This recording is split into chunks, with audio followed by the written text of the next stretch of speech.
Hello, everyone, and welcome to Gamer's Ledge. I am one of your hosts, Mark, and I will turn it over to our GM for the evening, John. Hey, everybody. Good to see everybody here. Boy, it's been a while since we've played. We've all had a lot going on, and but we're quite happy to be here and continue from where we left off. And before I go forward, I want to say uh, hello to Mark. He just introduced himself. And of course, say hello to Chris. Hey everyone, glad to be back. And Daniel will be here at some point in the future tonight. And of course, we look forward to that. So, what has been going on? Where are we? Um, it has been a long time. So, in all fairness, I thought I would go ahead and give a summary of where we are. And Mark and Chris, feel free to interrupt with questions at any time. So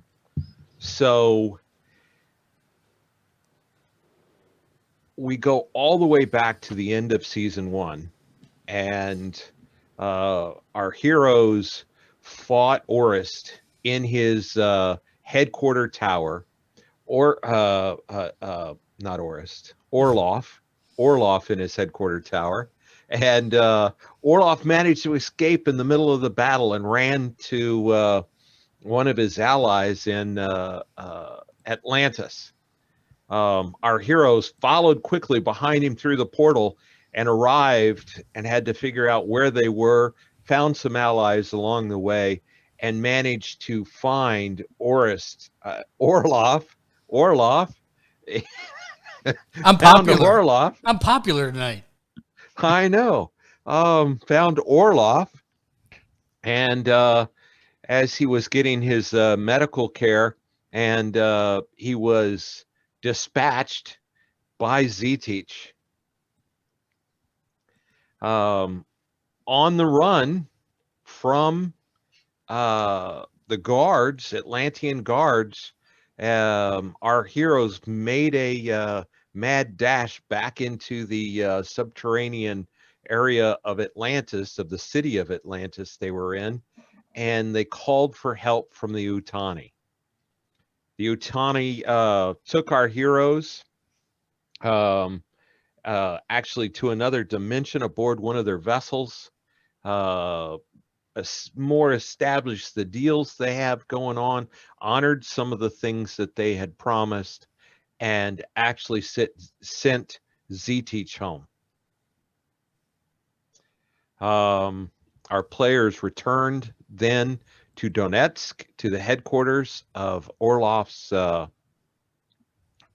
headquarters, and left Artur and his troops to secure the area, secure the city, and with one of Artur's men in a sky car, started flying back towards the host. The car crashed. They met a giant, learned about what was going on with him, and then rode a giant chicken back to, or a giant cat. It was the cat, a giant cat. The chicken would have been funny. I should have thought of that. Rode the giant cat back to the host. They traveled, or there they met this dimension Z-Teach, who had been captured by the host. Everyone was shocked to learn that this dimension Z-Teach had a change of heart and seems to want to do good, despite all the horrible things he's done for the Disciples of Destiny. Wow. See, I got it right for a change. I know, that was a reverse. The Disciples of Destiny. So they a hetmanate has been declared for the area ruled by Orloff, And so various factions have gathered in Dnipro, the city of Dnipro, Rift's version of that. Our heroes traveled there. The host arrived. Arthur's there. And while there, they found out that there was a assassin plot, and they stopped one of the disciples of destiny assassins and were carrying him into the building. And I think that's where we stopped. That is where we left off. So, are there any questions before we go forward? I did have a question about the Hetman Tate. Is this like a recurring democratic process where people get elected, or are they basically choosing a new warlord? So I'll answer that in two ways. One, it actually is a historical event that happened in Ukraine. This is a real Ukrainian thing that happened. It started first with the Cossacks, and basically the leaders of the Cossacks chose a person and said, you know what, you're in charge. When the person was elected, they were then the hetman is the title. Maybe in the West we would say king, but the Ukrainian term is hetman, and he was basically the hetman for life. Oh, okay. And there hasn't been one for like over 100 years. Yeah, there hasn't, because of the warlords. Yeah, there hasn't been one in our, real reality since, I don't know, like the 1200s or something. So it is, well, I guess that's not true. The last, no. The last hetman was actually went out of power during World War II. So it is relatively recent. Because there still is a royal family of Ukraine. Not that, it's, most people don't even know who they are. But anyway, we to insert that into riffs, these factions are not creating another warlord, but they are trying to elect a hetman. And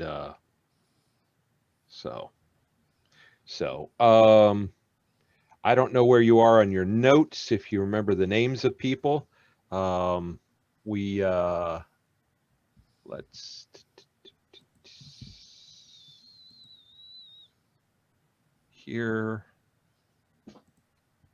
are your main actors.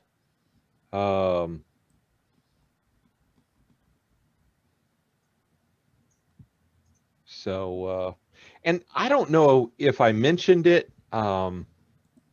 It would be obvious to all three of you, actually. Z-Teach, if he was here.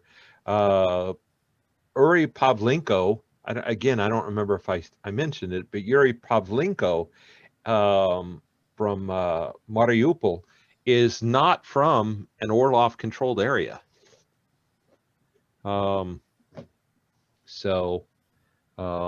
He is from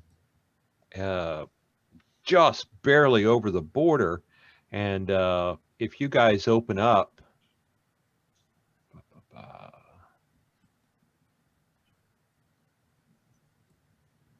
all right, where did I put it? There we go, right there. If you guys open up the the amazing map that Chris made for us. Thank you. And I didn't have the link to it ready. Look where you don't. I have it. Yeah, if you could post that, that'd be great. I will. There's the link.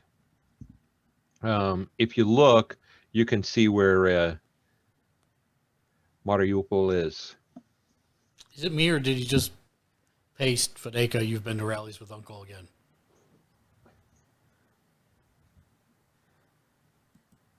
I have 3 entries of you saying, Fadeka, you've been to rallies with Uncle.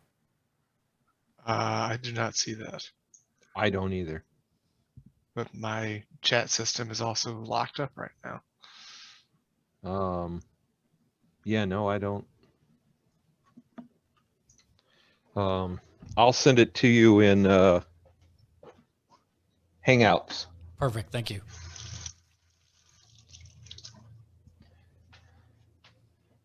So, yeah.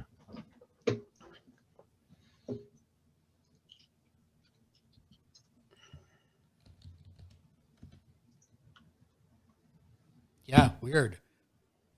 Maybe I need to reload because I just did test and it again put Dragadan GM Fadeka. You've been to rallies with Uncle. Reloading. Did I ever That say is that? strange. I don't know, but you can check the stream. I'm not making it up. No, I believe you. That's It's so weird. I'm scrolling up. I don't see myself ever Yeah, saying that. now I see all the stuff. Huh. Okay. Whereas before it just said, Fadeka, you've been to rallies with Uncle. Okay. Okay. So. But yeah, Mariupol's Sokolov's territory. Yes, yes, it is. And if I recall proper, wait, this is the United States. Wrong continent.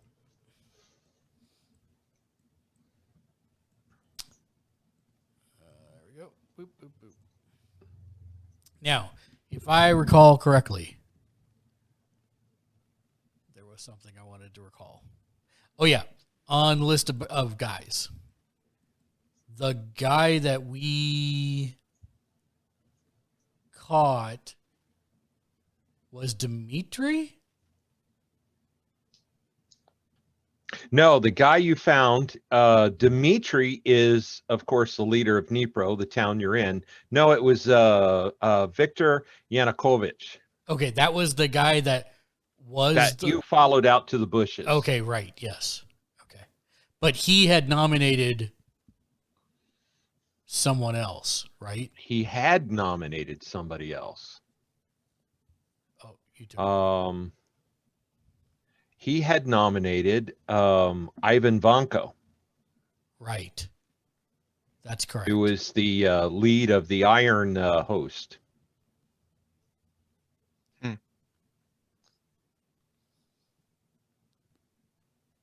I never remembered Olga from Luhansk on that picture. I just remember the other guys. Yeah. Yeah, so She wrote in with Victor Yanukovych. I'm sorry, it wasn't Victor that was out there. Go back to the other page. Yeah, it was that guy, Vladimir Petrov. Oh, you're right. You're right. You're right. I don't know what I was thinking. And is he dead? I remember him getting like wounded with an arrow.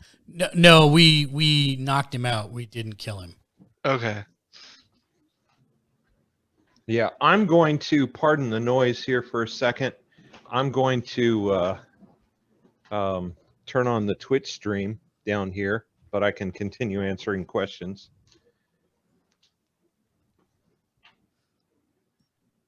Yes. So, but it was Vanko that Petrov nominated, or did he nominate the other guy that I had originally named? No, I don't know what I was saying. Ignore everything I said. It was Victor nominated Vanko, who was the head of the Iron Host. But he had nothing to do with walking outside to the bushes and the assassin. Right, but I thought Petrov had backed the other guy, or there was a bribe or something that we had, because we sat down. I thought we saw like talked money to. exchange Chris had or something. seen Petro, and pardon me, I'm not looking at the screen right now. Chris had seen Petro and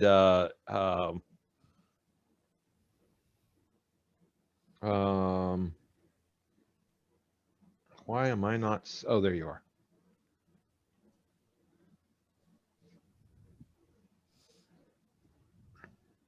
Okay. Yeah. Chris had seen Vladimir Petrov and the gentleman from Luhansk talking, and he thought he saw something exchange in their hands. Right. And so then now we have a case to believe that Petrov was paid to assassinate somebody. Possibly. I mean, the problem you have here politically is that nobody is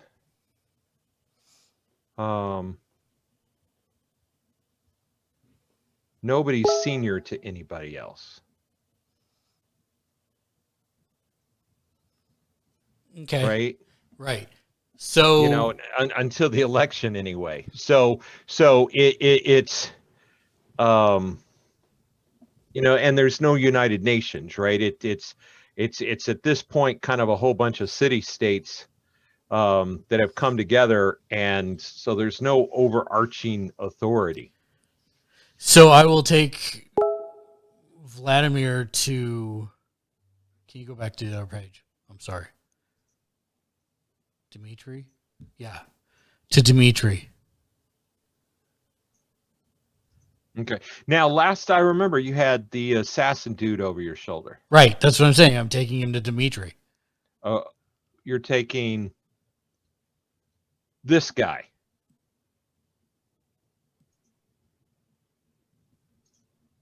And this is and the other guy. We had the other guy too. How many people do you have on your shoulder? I personally was carrying the other guy, I think. And I think Sveta had the assassin, and Okay. Z-Teach is wearing his armor. Okay. From what I recall. Yeah, I think he had the armor, he's not wearing it. Okay. So the two of you have those two people, and you're going to see Dmitry. Correct. And everybody is still at the lunch break on the second floor. Correct. Okay. So when you walk in,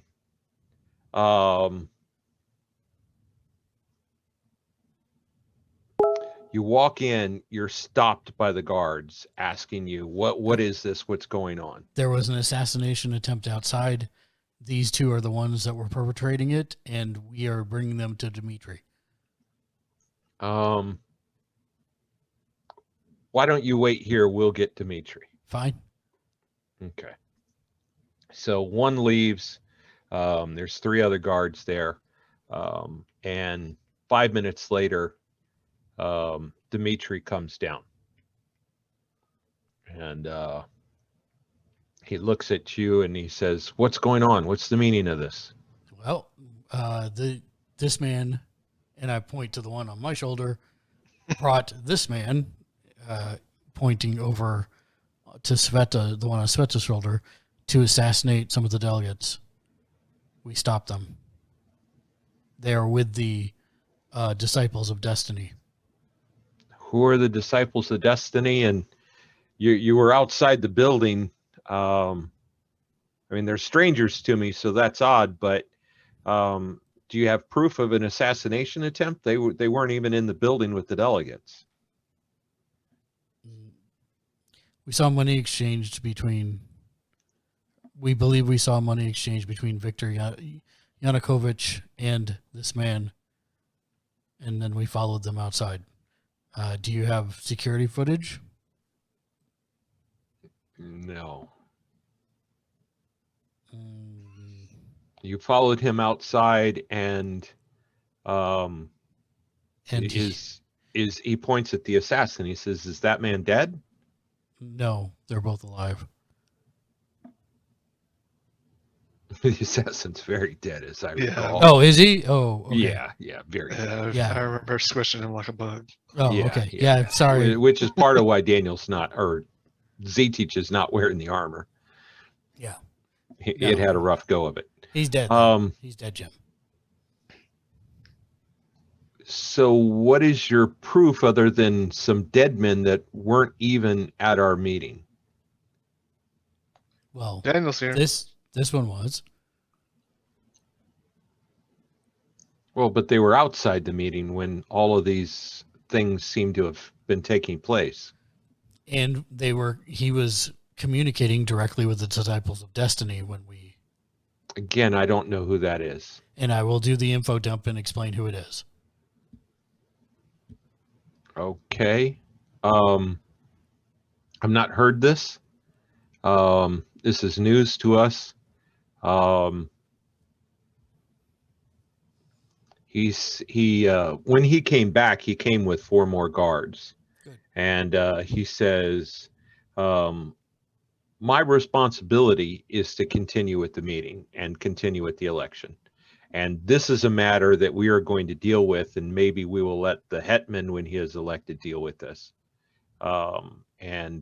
He says, I have a facility outside of this building that will secure these people. You are here on the graces of Yemelin and the host, and so I won't bar you, but this seems very suspect to me. And he motions to the 4, and he says, take these 2 men and secure them, and give that one medical aid before you secure him.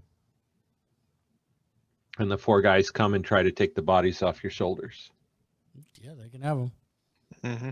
Okay, and they head out of the building.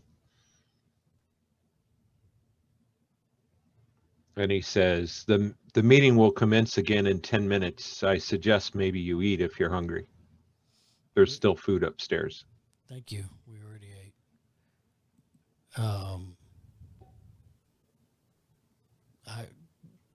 Do you have extra men to post outside? I do. I will consider what you've said, and I will increase the guards. Thank you. Is there a place that we can relocate to? Before we intercepted them, they were on the radio communicating. There's a possibility that another strike force may be coming to this location. No, this is the securest building we have in the city. And it will be difficult for all these people to be in one spot at one time again. And so this election needs to take place now. I agree. So you hear him talk to another guard and tell him to move some of his ground forces to surround the building. And I will remind him about the part that those guys have, like, don't those the guy that Sveta killed, they have like predator kind of cloaks. Yes. Yeah, I will remind him about that part. And he has the technology, so he can play with it all he wants. Okay. He thanks you. Let's go on back in. Okay. Do you go up and find some food? We already ate. Okay. All right. Mm-hmm. But when we talked to Victor, we were eating. Right.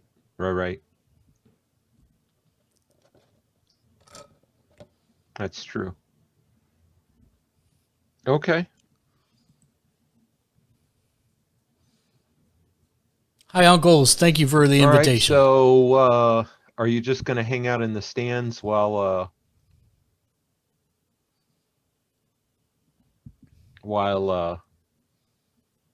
you wait for people to come down for meeting?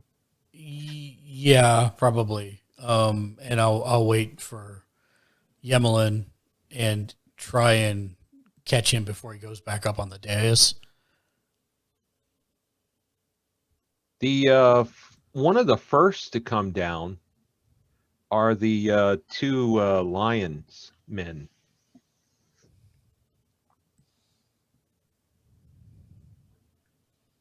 And they come down, they acknowledge you, and they sit across from you. I'm assuming you're sitting in the same place? Yes. Okay. So they acknowledge you, and matter of fact, they're there like 30 seconds after you guys sit down. So there's really, it's you and them kind of in the room.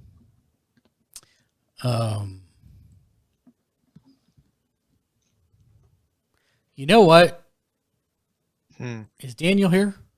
Did you say Daniel was here? Well, it seemed like he logged on. Daniel is here. Can you hear me? Yes. I'm here, but my camera is really miffed right now, so I'm trying to work on that. I started listening when you guys walked out of the room and said something Victor. Like 2 minutes ago. Okay. Okay.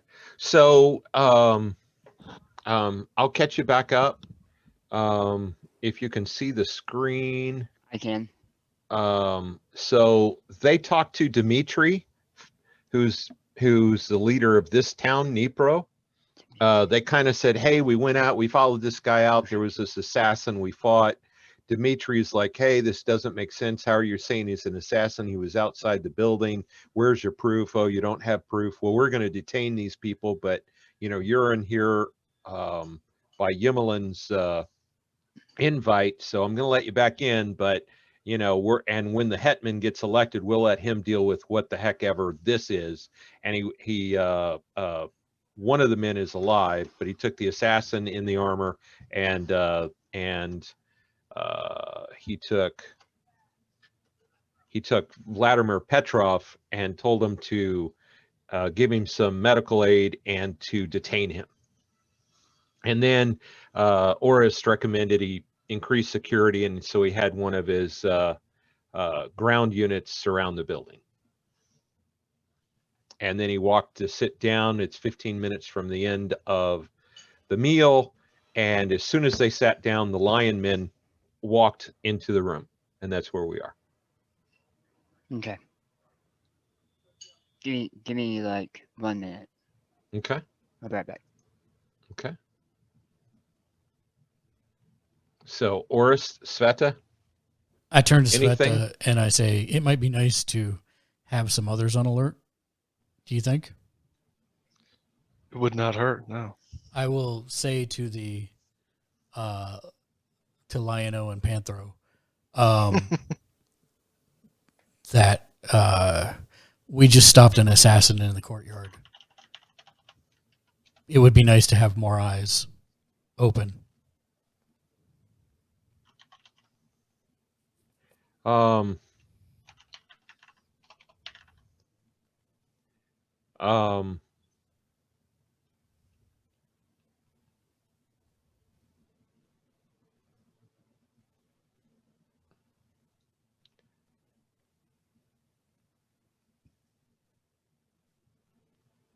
Yes, the king, which is interesting. That's how he had earlierly introduced himself. Says, I didn't catch your names. I am Orist, and this is Sveta. I apologize. I forgot that you were a king, Your Honor, or Your Majesty. He says, no offense. He says, I am Narden, and this is my guard here is Vardo. So Narden and Vardo.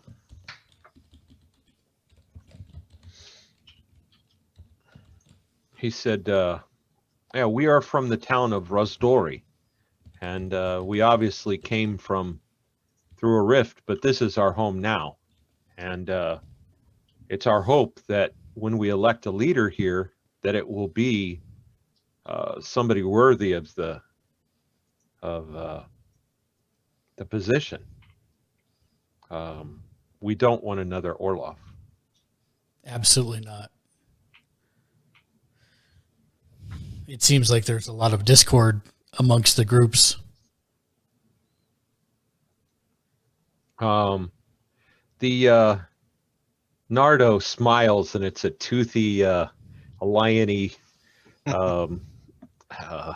Predator kind of smile and he says, I'm used to this. He says, this I expect when you have the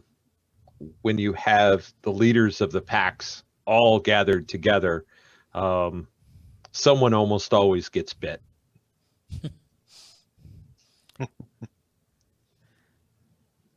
Politics are not my cup of tea. I prefer being on the ground and helping. Yeah, you said that comment. Vardo locks eyes with you, and you see he gives you a little bit of a nod just to say, "Yeah, me too." So I am torn in my own decisions of who to lean towards. I have great respect and loyalty for my host leader, but at the same time, it was, what the hell is your character's name? My brain's just stopped working. Sveta, No, your character. Zetich. No, your character, John. I don't have a character. Archer. Archer. Thank you. You're like, I don't have a character. Yes, you do. Archer is the one who did the impossible, who got the job done. So I will be interested to see what the outcome is of this. As will we. As will we. And you can see people are starting to enter the room. Yeah. And you see when Victor comes in, he's being followed very closely by Olga.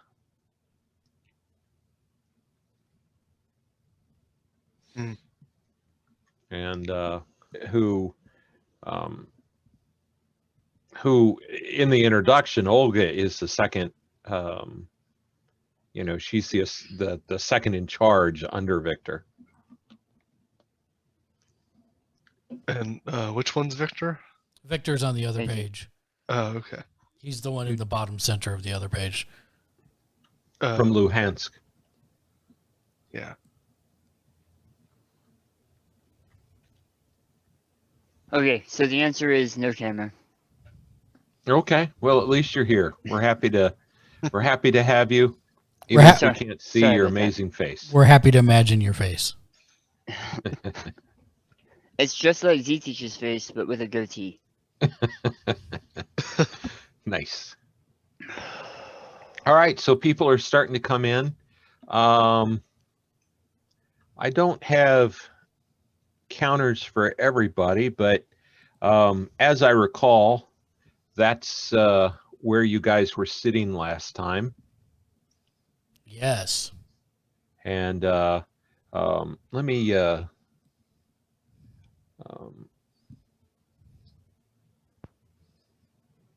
we go. Let me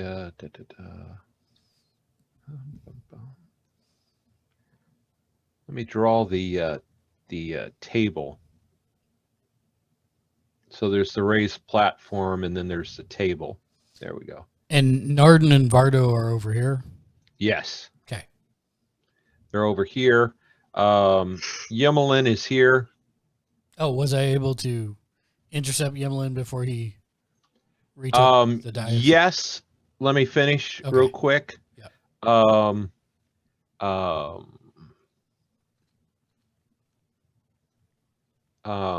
Vladimir Petrov, not that he's there now, but he was here. Oh, I don't. Yemelin is here. Archer's next to him. Victor and Olga are over here. Am I supposed to be seeing something? Do you see me clicking on the map? I do. Oh, it was under the turn order. Okay. You're out. Yep. Yep. Okay, so Victor and Olga are here. Mariupol guy is here. Okay, so yes, you managed to talk to Yemelin as he's starting to get on the stage. I quickly say Petrov was Disciples of Destiny, had an assassin in the courtyard outside. We stopped him, turned them over to Dmitri. Could be another attack. Please be careful. He has a concerned look on his face. He's obviously heard you, and but he's looking at the people at the table in the room and nods, and he grabs your shoulder and gives it a squeeze and gives you a nod, and then climbs up to the table. And I head back to Z-Teach and Sveta and sit. Okay. You wanted to be here, I think, last time. Yes, that is correct. All right. And you wanted to be in the front row, right? That is also correct. There you go. I'm just gonna. You guys are sitting next to each other, but just to make it easier to grab, if you want to move around, I'm gonna put you there. All right. I need to find a new counter for Z-Teach. Why, it looks exactly like the old one. All right. So unless you guys want to do something, the meeting gets called to order again. And Briefly before that, while everyone's still settling in, can you bring back the screen of people? the screen of screen people. Of people. The screen of people. Nicola Burkett, come on down. I want to try and wave him down. That made me laugh. I just need to let you know. That was awesome. Okay.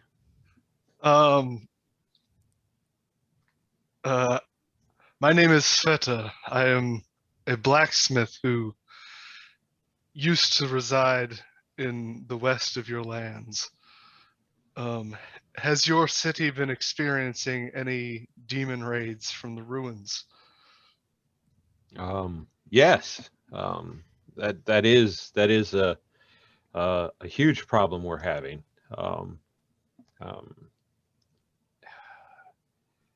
Orloff was a two-sided coin. We have he was faithful with his cyborgs to hunt any DB or demon in the territory. His forces have been growing thinner and thinner the last few months. And so, yes, that is a problem we have. Hi, what's up, Ivan T Games? Welcome to the stream. Thank you for your concern. My pleasure.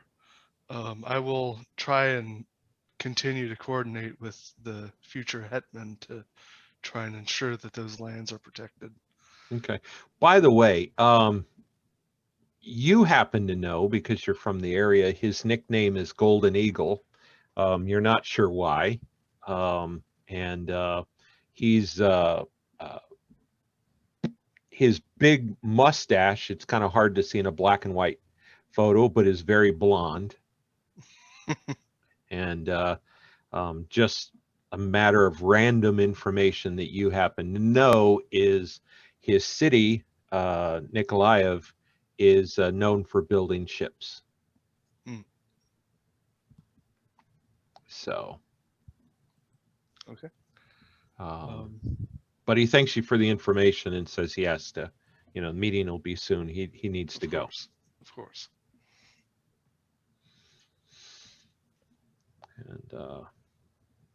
And anything else, gentlemen?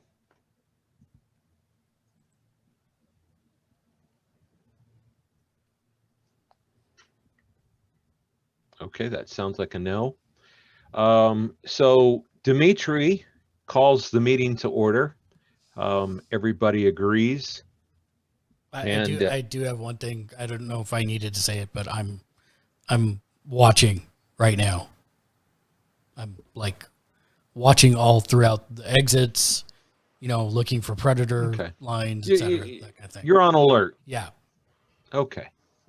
Yeah. Watching for predator lines. I like that.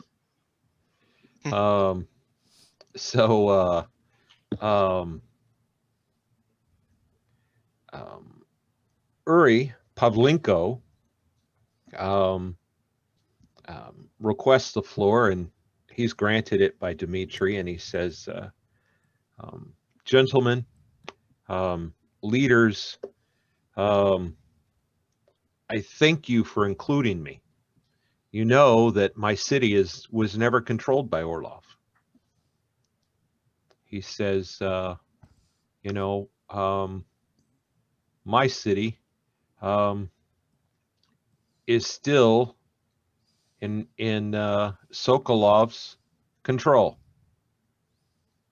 He says, nevertheless, he says, he only has a tiny portion of our country, Ukraine.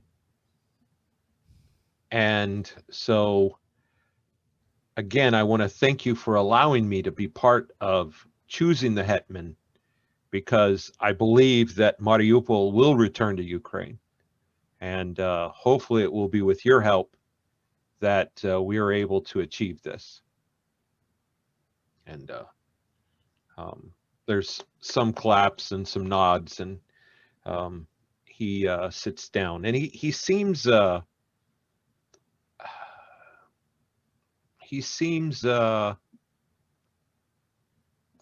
almost forgettable. Just about everything about him is kind of, he doesn't look like a strong leader. He's just seems like a very meek, humble, almost forgettable kind of person. Who are we talking about? Uri Pavlenko. Daniel. Oh, got it. Got it. Yeah, you know, that's like your most common thing you do, and you get me every time. Every bloody time. It's not just, to be fair, To be fair. it's not just you, John. He does it to me, and he gets me almost every time too. It's just because our minds don't work that way. True.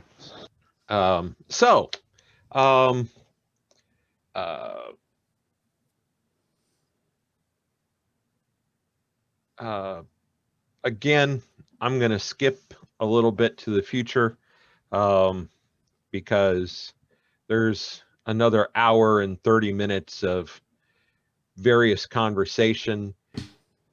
I must know it all. Every bit of it. The conversation is debating between Ivan Vanko, Artur, Yemelin, which are the three so far nominated. There is another person that from the you don't recognize them, and it might actually be based on clothing and uniform and everything else. It might be one of the senior officers for Dnipro, but nominates Dmitri. So you've got 4 nominations by the end of this hour and a half. And, it's mind-numbing, boring conversation that seems to just go on with no point and arguing in circles and just mindless ridiculousness. And towards the end of that, one of the people doing a lot of the talking actually is Yemelin. And a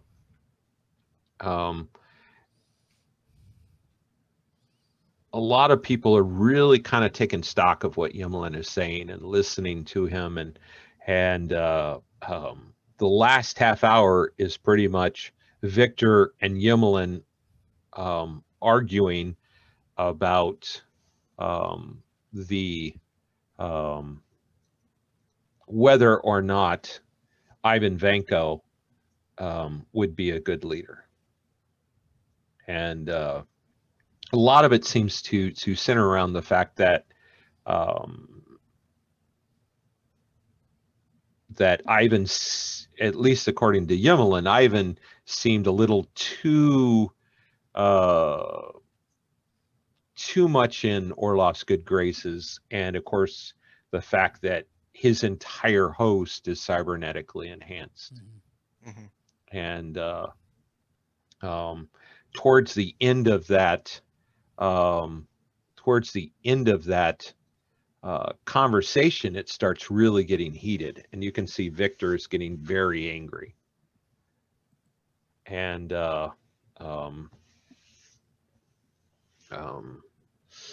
Victor stands up a couple times and screams his point and sits back down, and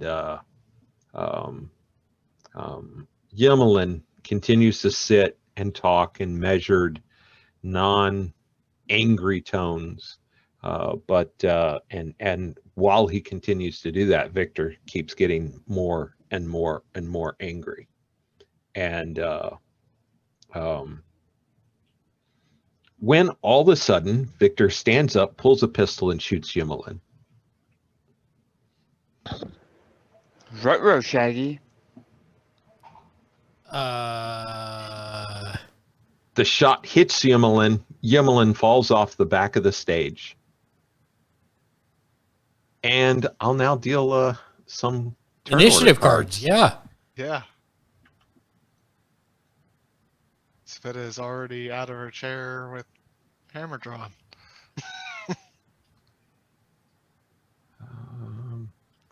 Let's see there, Mr. Shink. Do you want the... Well, I'll give you the 10 of spades because it is a higher card. Yeah.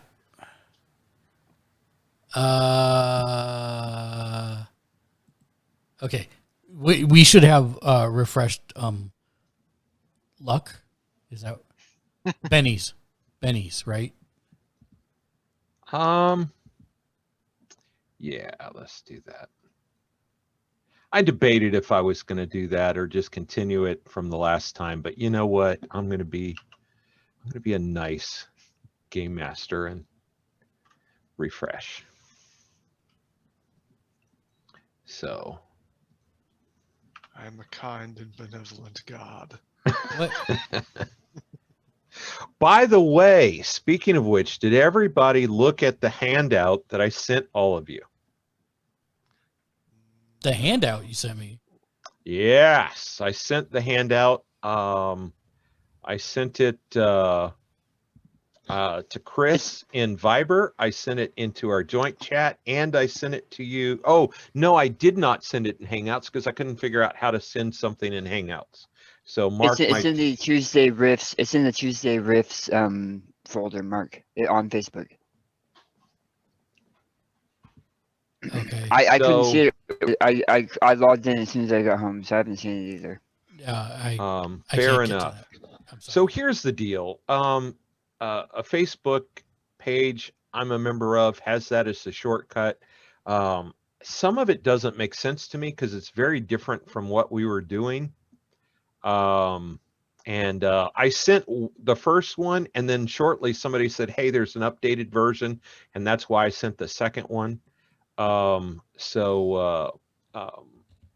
The raises in combat are completely different than the way we've done it, and I haven't had time to look at the rules and see if that's how it's supposed to be done, but I'll be honest, I like it better anyway.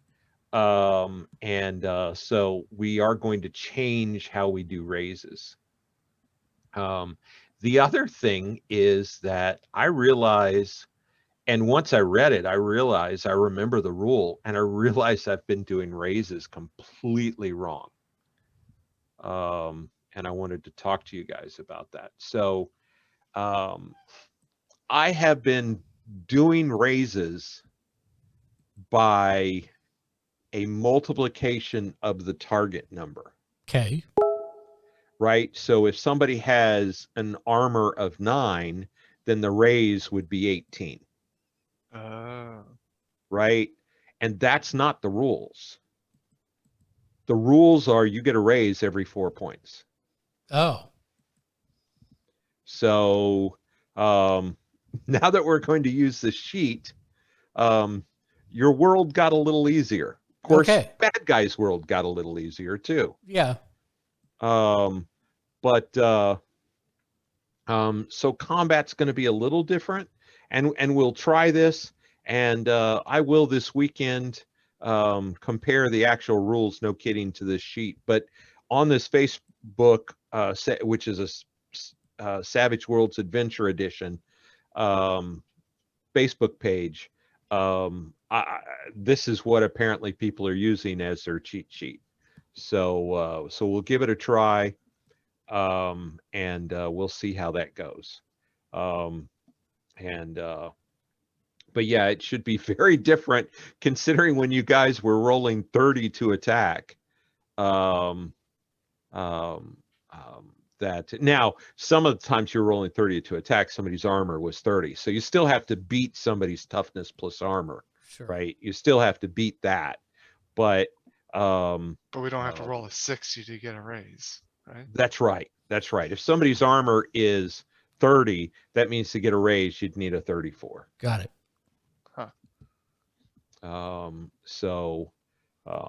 So yeah, so it's every 4 points over the target number. Okay. All right. So did I move the map for everybody? I did. Yes. Okay. Yay. All right. So, I know I've only got you guys there, but there's, like 200 people in the room. So one more time, Victor's here. Yimmelin is actually now down here. You can't see him as he's fallen off the stage, and there's a table and a stage between you and him. Arthur was sitting right here next to him. Victor standing. And as I have the King of Hearts, a bunch of 11 individuals across this stage here stand up. And they're all in the colors of Lugansk, which is Victor's city, and all armed, as are you guys. But are they standing up as if they're going to? The plan has started, and we're going to move into it, or are they shocked and surprised? And they are standing up with weapons, with rifles pointed at the room, but not shooting anybody. Okay, so they knew this was going to happen. You might think that, yeah. At the same time, Olga next to Victor stands up and and looks at him and says, "What have you done? Why would you do this?" Mr. Shinkansen. Okay. 4,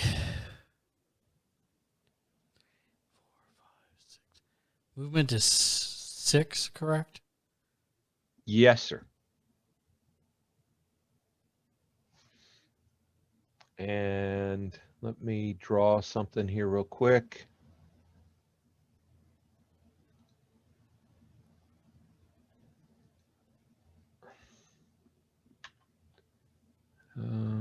Did that work? Oh, yeah, of course. That's a problem. There we go.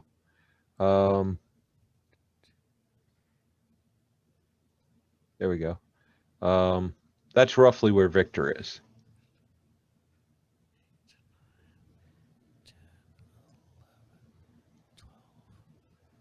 I'm moving to there. Okay. All right. There. Okay. Yep.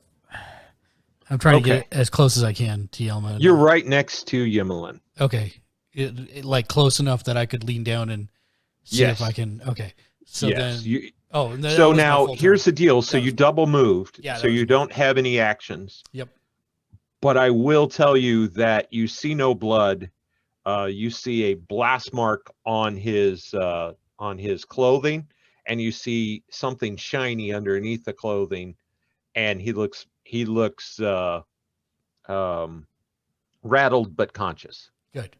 I'm going to just kind of try and put myself, if Victor tries to take another shot, I'll try and use a reaction or something to dodge and, to take the hit instead. I got you. Currently, the good news is that he fell off the back of the stage. Yeah. And he's completely out of Victor's line of sight. Perfect.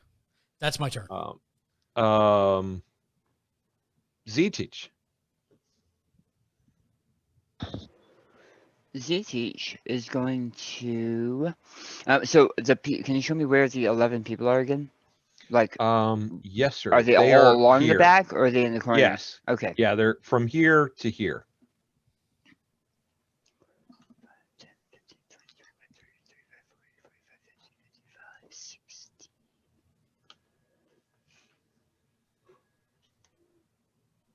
I know we figured out how large a large blast template is, but I can't remember. Can you? Are there innocent they're people in front of them? they are not in a group. Not They're for long. scattered amongst other people. Oh, So I know. if you used a blast template, you're going to hit a whole bunch of bystanders. Yeah, I know. Okay, no This problem. is evil Z-Teach, remember? I gotcha. Can we say that for fluff's sake, a large blast box?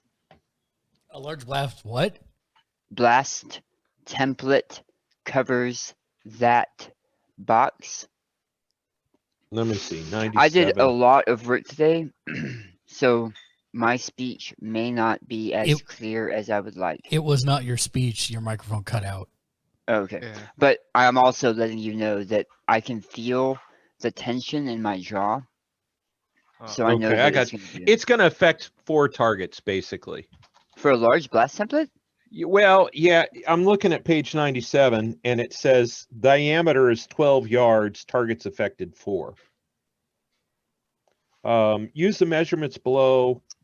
Can also use the targets to determine how many are hit in narrative situations, modifying the results of targets are more spread out or bunched up. You know what? They are bunched up. They're very bunched up. So I will double it and say that you're going to hit 8 people, but it won't be all 11, right? That's fine. That's fine. And as it's a blast template, the other thing to remember is each one of these squares where we are right now is a yard. So if we use the 12-yard thing, it would still be one. Okay. It would be a 4x4, right? Yeah. Yes. Okay. I was going by these are 5-foot squares, not 1 meter squares, and I wasn't thinking about the fact the large blast template is not a very large blast template. Not what I'm used to with other games. Yeah. Okay.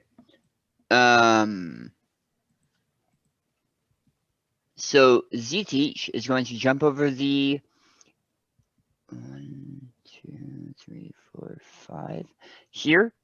And then he's going to fish in his pockets and throw an orb up into the air. He'll hover for a moment before Sveta and Oris recognize a blinding white flash of light that would normally mean that it freezes everyone dead.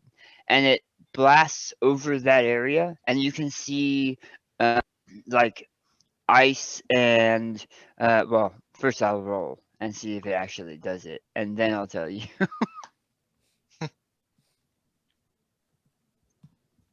Summer breeze Maybe? makes me feel fine, blowing up the ice coals in my Yeah, that works.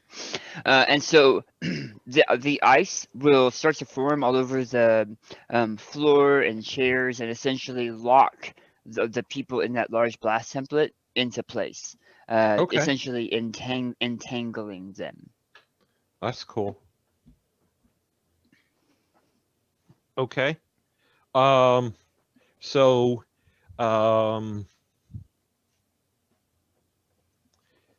you've got in that group, you got of the 10 people that you got, 4 of them are Victor's people. That's fine. So Sveta.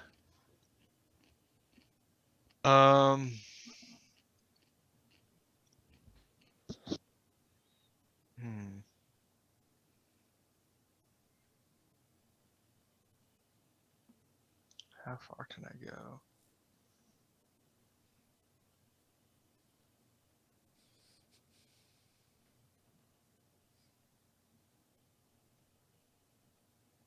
Where's the ruler?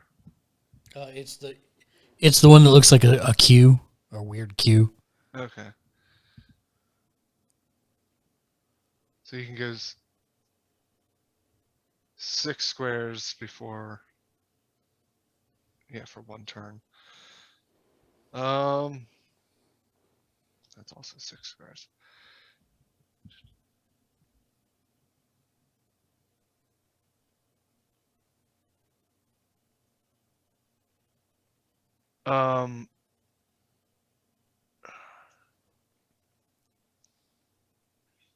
I'm gonna go. Uh, go for the head guy or go for the enemies. Um, I'll try and get 12 feet to the like melee distance to the enemies. Okay, you're going to be running through a lot of people, right? E- You're running through. Um, mm, you're running. You're trying to run through that. So you're running from here, trying to get through this crowd of people who are all sitting here on this raised platform, trying to get to the people here in the back row up here. Oh, they can move. It's not like they're frozen there in place. That's true. I'm just saying you're moving through people and up. I mean it's Actually, they are frozen. He's in joking place. because they are frozen. oh in they place. are Yes, frozen that's in right. place. Yeah, that's yeah, you're right, and they are frozen in place. So just He- before you move and commit, I you know, really hope Oris doesn't have a history of pushing Z-Teach into a difficult position where he makes quick, rash decisions. That would be bad. the people that are frozen, can they still attack or are they no, they cannot. okay? And matter of fact, is that actually on this sheet? Cover, prone, fear, fatigue, shaken wounds, bleeding out, soak damage. I thought maybe it was the first. Prone.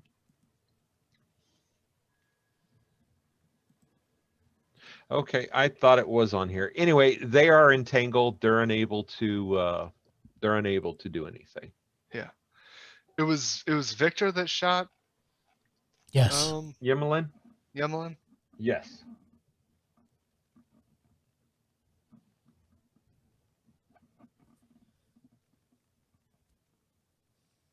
All right, I'll charge up here then.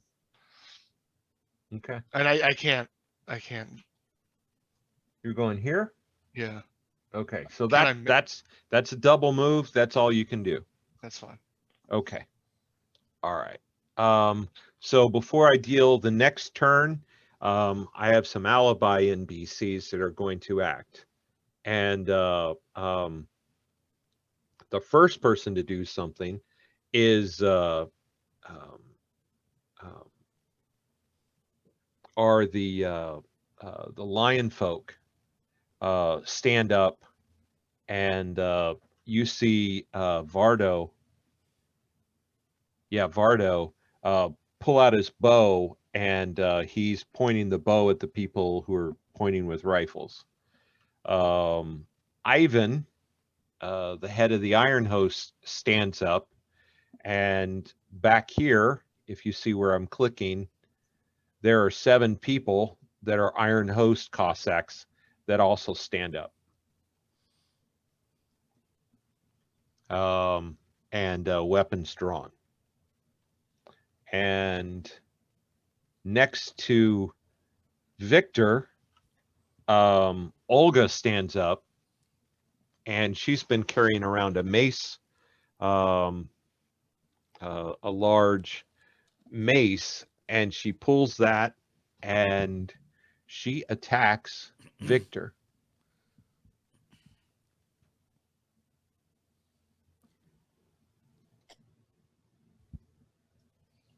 And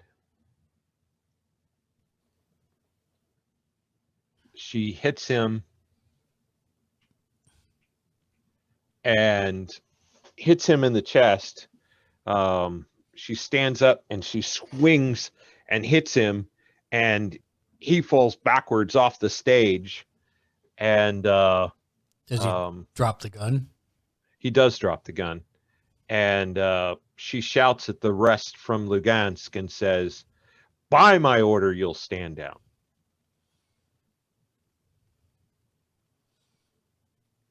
Do they though? It's not their turn yet. It's not their turn yet. So let's deal some cards.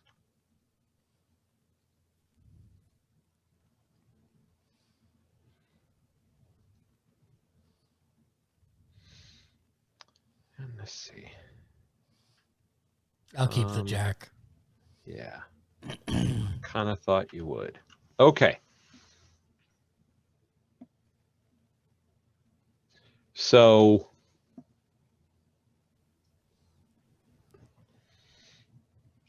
But now it's their turn. now it's their turn. They half lower their weapons. The lion dude, the lion guy, they were here. He grabs Nardo and starts moving him towards this corner. Smart. And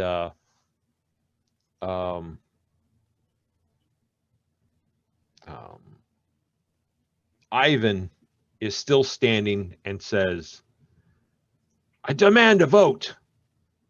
We've talked long enough. I demand a vote.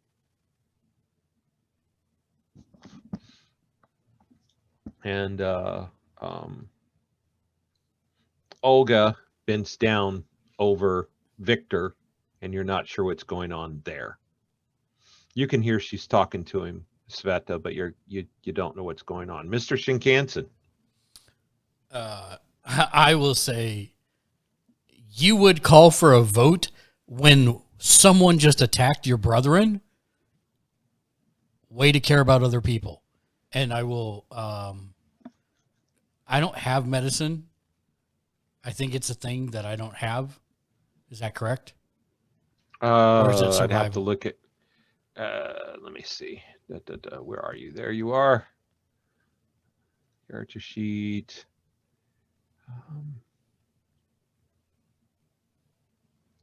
You are correct. Honestly, what's probably going to come under that is going to either be unskilled or common knowledge or survival. I mean, they're all smarts D4. Okay. And how can I use my bennies? I know I can make it one dice bigger. So you can re-roll any trait test. Okay. You can re-roll damage. Yep. You can draw a new action card. Mm-hmm. You can recover from shaken. You can soak damage. You can regain 5 power points, right?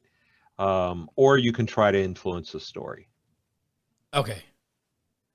I'm just gonna roll a survival check to make sure that Yemlin is actually okay.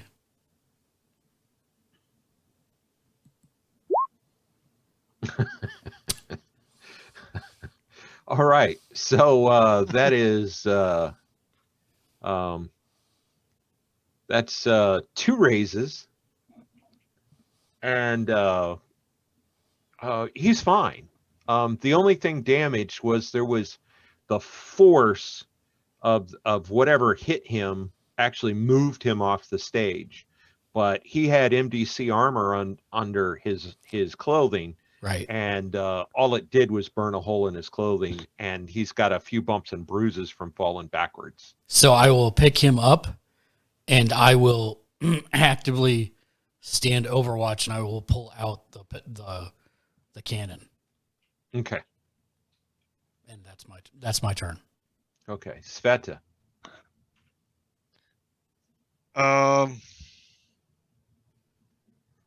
What does Olga seem to be doing? She bent down over Victor after clubbing him off the stage and said something. Was it something malicious? You it was quiet. You didn't hear what she said. By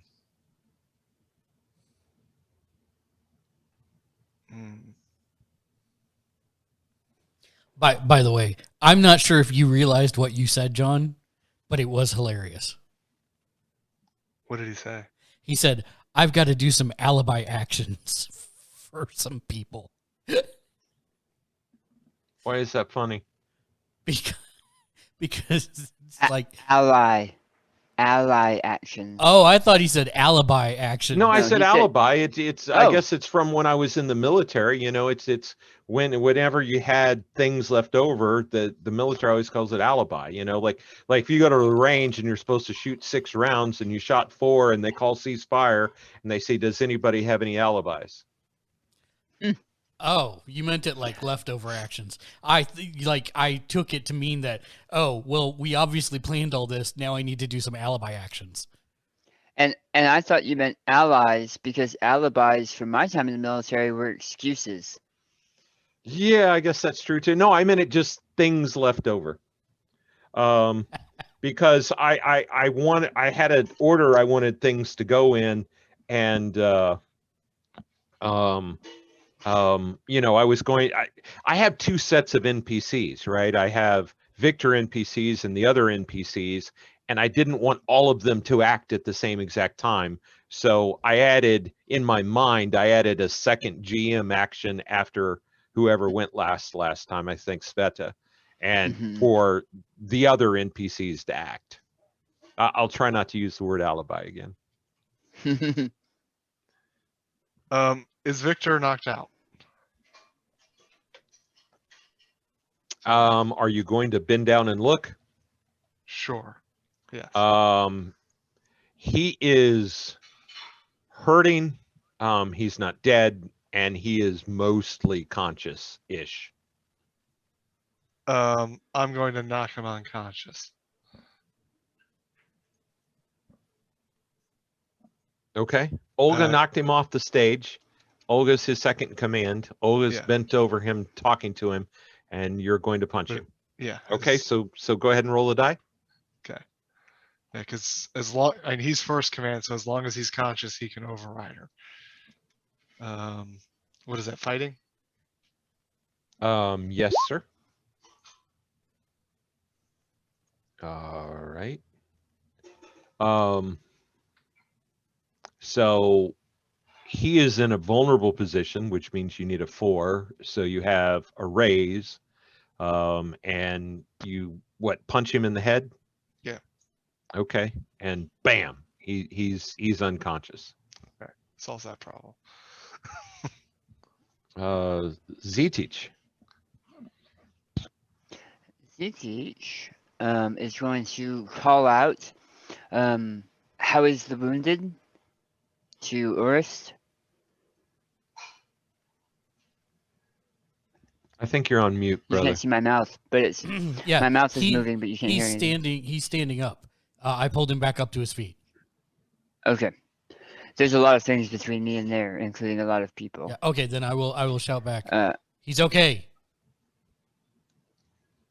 Zitich will move here, and I'm not sure. What is Victor's second in command doing after her commander got punched in the face? She's the one that punched him. No, then Sveta did. I thought. Oh, Sveta then punched him. Sveta did. Well, she hasn't done anything yet. She's going to go after you guys.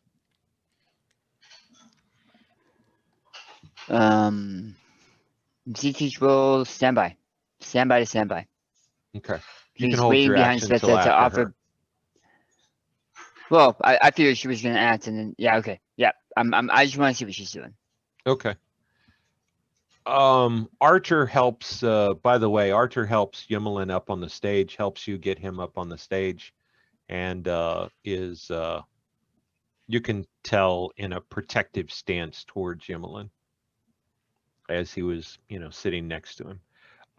Olga stands up and says that was a traitorous action, and by the laws of Lugansk, she is assuming command, and she orders the men in the stands from Lugansk to come arrest Victor.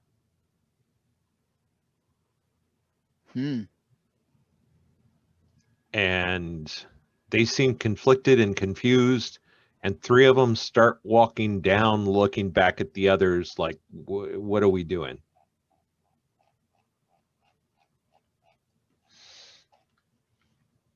Cool.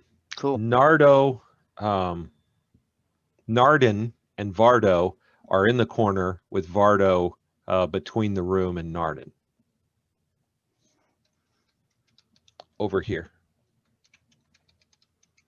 Ivan is still standing, and his men are still standing. Dmitri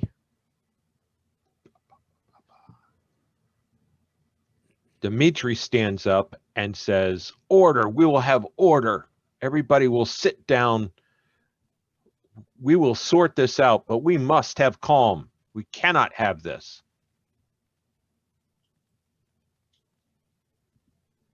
Everybody sit down. I will sit on the back of the stage, basically right behind Yemlin's chair. Okay. I mean, you can stand. If you sat behind him, you would be looking at the back of his chair.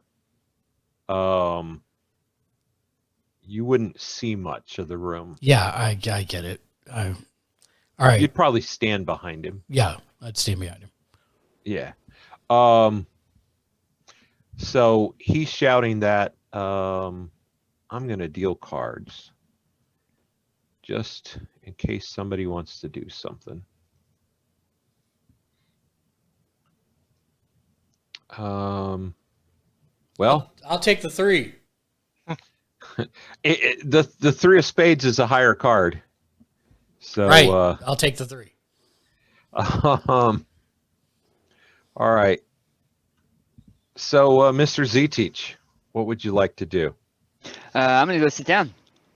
Okay. And after the small round orb will fall to the ground and crumble. I lost you after glass crumble. Anyway. Yeah, you broke up during that whole sentence, Dan. It was what I was afraid of. Internet here has been very spotty all day. The floating orb was mostly glass, and after a bit collapses and shatters. Okay. And I go sit down. Got it. Okay. All right. Sveta.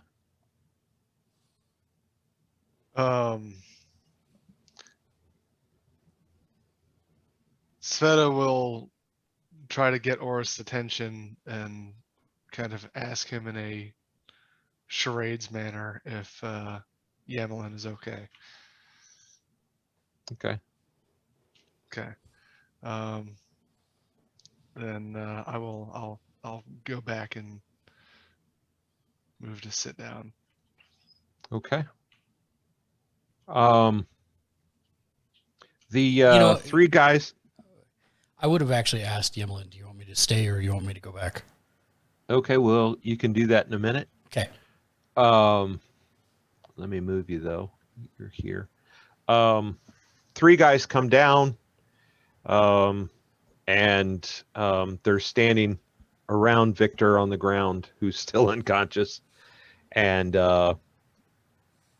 Olga steps back up on the stage and sits in Victor's chair. Mr. Shinkansen. I will ask Yemlin, would you prefer me to stay or go back to my seat? He squeezes your arm and says, "I'll be fine. You can sit." I will go back and sit, but I will keep the cannon across my lap. We would expect no less.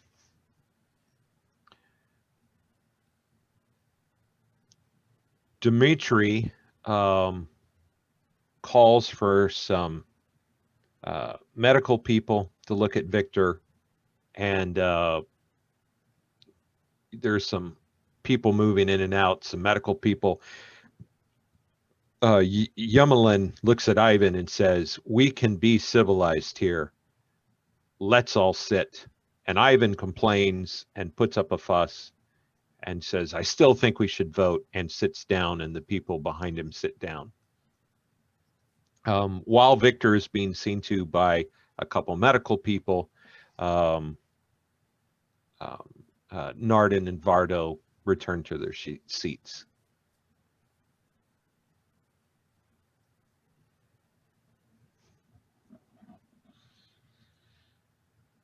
And eventually, Victor's declared relatively that he's going to survive. And Olga suggests to Dmitri that he is detained for his actions and taken out of the room, which he is. And I do just want to point out, we did tell Dmitri about what we saw of him paying off the other guy and all that type of stuff. So I'm just throwing that out there that Dmitri knew about that. Yeah. Do you stand up and bring that up? Negative. I'm just saying, I'm reminding the GM that we did tell him that. I am fully aware, and thank you for the reminder. That is a good reminder. I occasionally need those, but didn't need it this time. So Olga requests the floor, and which is granted by Dmitri, and she says, on behalf of Lugansk, I want to apologize for what has just happened. It was completely uncivilized. I do not understand what has happened, but I am assuming command here, and based on these traitorous actions, and even had they not been traitorous, I would still be in charge, as the leader of Lugansk is now incapacitated. And she says, as the leader of Lugansk, I withdraw our nomination for Ivan, and I throw the support of Lugansk in favor of Artur. And Ivan stands up and says, "You can't withdraw. You can't." And she says, "It is in the rules." And she sits down.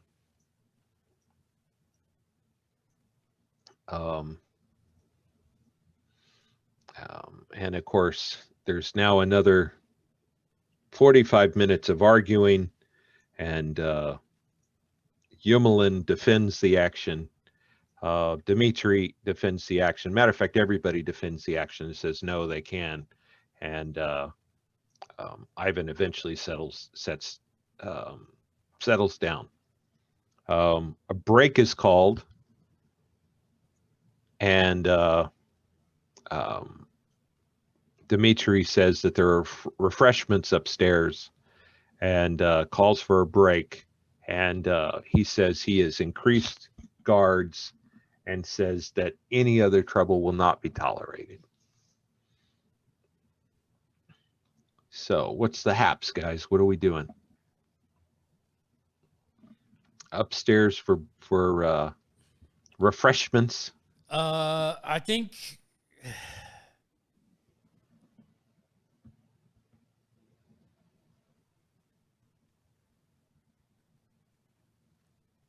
think I would probably want to stay pretty close to Yemelin. Okay. He goes up for refreshments. So I'll go with him. I mean, you guys are welcome to as well, or you can scout, or you can do whatever. I'm just going to stick close to him for a little bit. Okay. Yemelin goes up and has some tea and some vareniki, which are dumplings with cherries inside. Sveta, what are you up to? I'm going to continue. Actually, I'm going to follow Archer around. Okay. And just hang out with him. Okay. Now he does have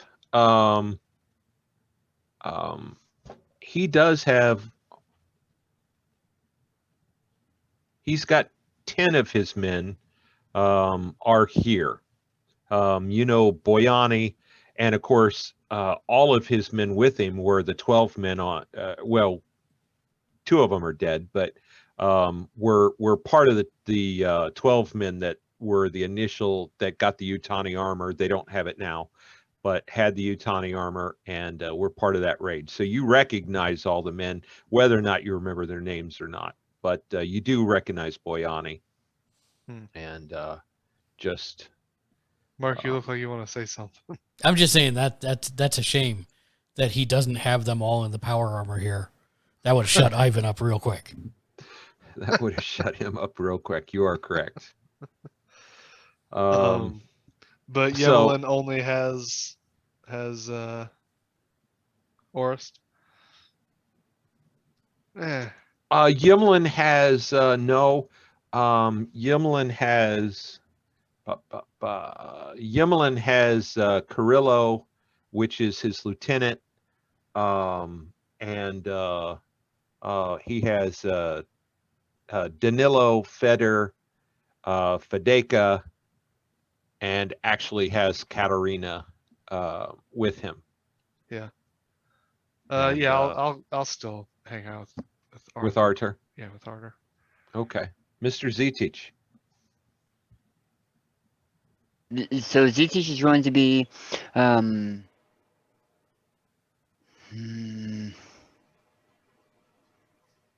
By the way, sometime during that time, the people in the crowd unfroze, and while they were tending to Victor, there were some people that were handing out blankets and such to those people.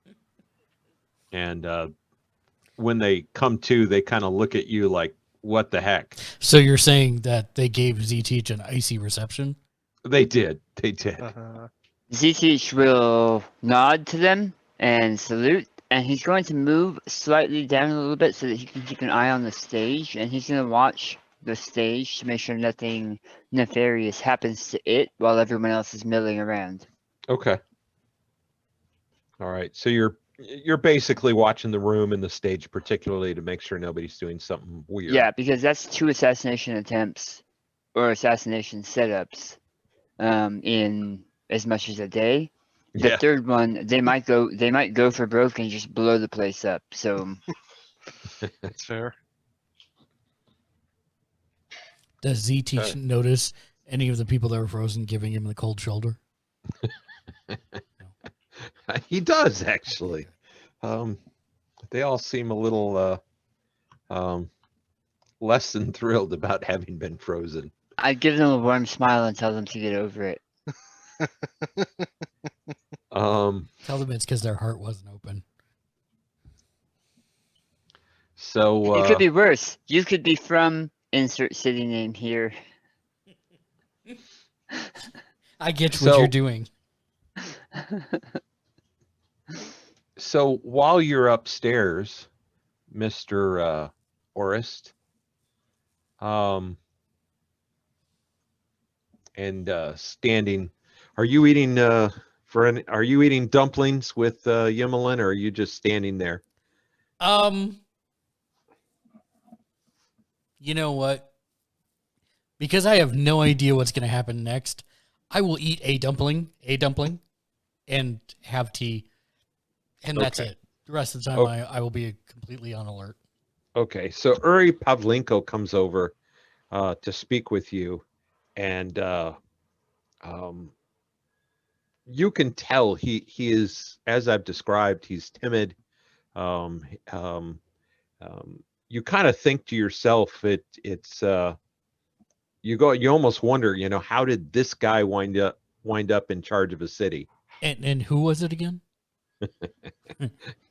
Yeah, I'm on to you this time. Okay, good. So Uri comes up and he says,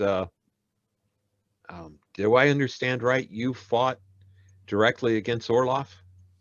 With Artur and his men, yes. Huh. Would you ever be willing to help the people of Mariupol? Of course. Ukraine needs to be reunited and free. You could see he almost has like a lump in his throat when you say that, and no tears or anything, but you can see it kind of chokes him up when he hears that. And he says, I've never known freedom. I don't know what that really is. And I put my hand on his shoulder and I say, freedom is what you make of it. Freedom is what you believe in your heart. You just have to convince the rest of the world otherwise. He kind of smiles at you and nods, and you're not really sure quite how he took that. And he says, well, I just want to thank you and tell you that we will always need you. Hopefully the what's the word? Hetman? Yes. Hopefully the hetman will see it as much as a priority as I believe the rest of us do.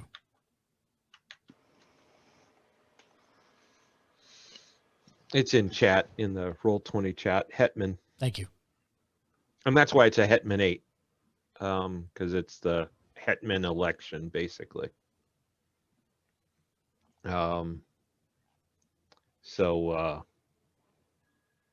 Yumlin thanks you, by the way, while you're walking up, and says thank you for coming over. He says he appreciated your concern, and assures you that he knocks on his chest and says, I was fine.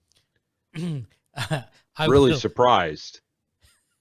I will grin, and I will actually pat his ear and say, yes, but you don't have any up here. I will remove the helmet and offer it to him. He laughs and says, no, you keep that. He says, we need to keep you safe. And Keep me safe. he says, I'll be fine. And he knocks on his own head and he says, there's nothing important up here. And I make a motion to the rest of my clan and say, next time one of you jump, I was 60 feet away. They just shrug. Nice. Good attitude. All right. You see people come and go through the room, Zetich, and why don't you make me a notice roll?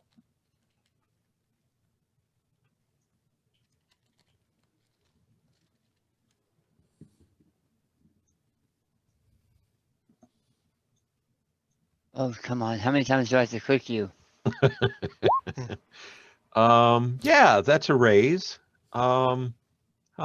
You're certain you've watched. Nobody's you've been able to track everybody in the room, and you're certain that while you've been sitting here looking, nobody has done anything. Okay. You've certainly not seen anything. That's right. Nothing gets by me. Sveta, Artur and his folk actually walked outside the building. Artur said he needed some fresh air, and they walk over to a large kind of RV-ish, kind of armored RV-ish thing that one of the folks drove here, and he invites you in, and there's like a command table there, and he takes the opportunity of the break to kind of find out, basically get an intel brief, what's going on with the world, what's going on. One of the things they talk about is the fighting that's still going on between the Disciples of Destiny and Orloff's men, and that there is still some fighting going on in Donetsk, although it's remote and it's minor. It's mostly taken care of. And one of the things that come up, the big topics of conversation is, what are we going to do with Orloff's forces, because they were very significant. How will we, and Artur's answer as well, he says that will have to be one of the big decisions for whoever the new hetman is what are we going to do with these forces? Hmm. Um, What's going on with the Disciple of Destiny battle? Is that all like up north? well, if you look at the map you made, you put the remember you have the Yeah. triangle of their Right. advance, and it's they're not moving. They've not. The Orloff forces are mostly uh, holding their ground, um, but um, but yeah, it's and of course it's Orloff's forces, and of course um, where'd that brain cell go? That's da, da, da, da. Where are the warlords? It's Romanov. Is that her name? Yeah. How did I to suddenly? to the north. Yep. Yeah, Romanov. Romanov. It's because they're in her territory too. So Romanov is fighting them, and the remnants of Orlov's forces are fighting them. Hmm. So, anything else you gentlemen want to do? Well, when we eventually make our way back down, I will put a hand on Z Teach's shoulder and say, I appreciate what you did back there. Someone probably planned to do worse, but after seeing what you did, they probably got cold feet. And I sit down. Tempers were definitely raised. I could, the people definitely needed 5 minutes to cool down. I'm interested to see what other tricks you have. I'm sure that was just the tip of the iceberg. You'd be surprised. We are all unique as a snowflake.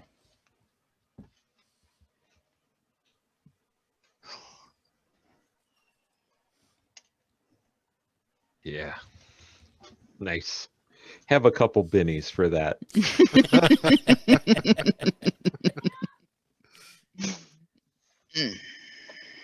Wow.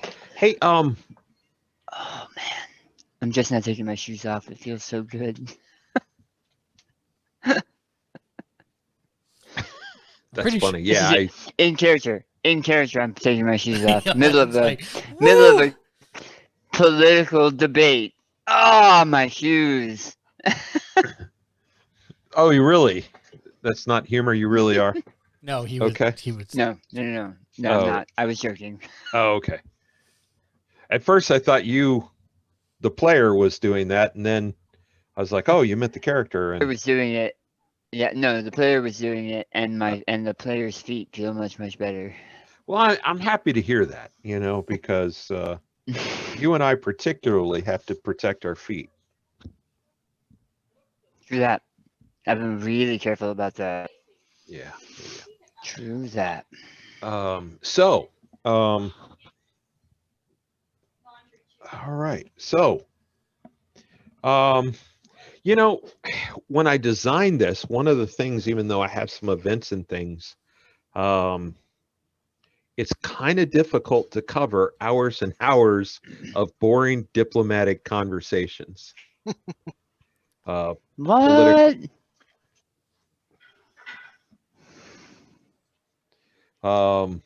So I mean, I'm surprised you haven't had us make constitution checks just to stay awake during the whole day. just to stay awake. Yeah. Well, it'd be vitality, of course. Right, But, right. Yeah, same point. I got you. So once everybody comes back in, unless you guys have something you want to do, the person that does most of the talking is Petro from Donetsk, and he's a very elegant speaker. He is very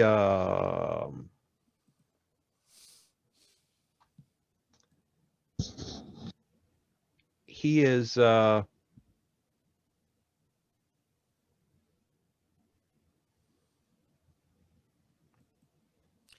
Gonna rock me, Amadeus. yeah, I mean he's he's the guy from Donetsk. very tech savvy, very, um, Donetsk is kind of a notch above. Obviously, he was ruling the city under Orlov's graces. Um, and he talks for 45 minutes. And it is all very intelligent, all very well spoken, very well. And at the end, he kind of makes his point and sits down, and you realize that you have no idea what the man just said for 45 minutes, but he said it very well. It was very political, very, how sometimes a politician can just talk and talk and talk and absolutely not say a bloody thing. That's just what he said for 45 minutes. And seems pleased with himself when he sits down. And he's facing away from you, and so you were looking at his back when he was standing up making his points. And he sits down. I will point out that Patriarch Mikhailo does bless the proceedings every time that we reconvene, and for the most part, he's not thrown his support towards anybody yet. What does the overall room feel like right now, in terms of who has the support? Obviously, since he's no longer nominated, Ivan has no support. Right now, it mostly seems to be split between Dmitry and Artur. Kind of a weird thing. It seems, having been shot, it could have gone two ways, but some reason after that action, some of the people who are on the fence or kind of maybe leaning that way seem to move away from Yemelin. It does seem that getting shot seems to have cost him some support.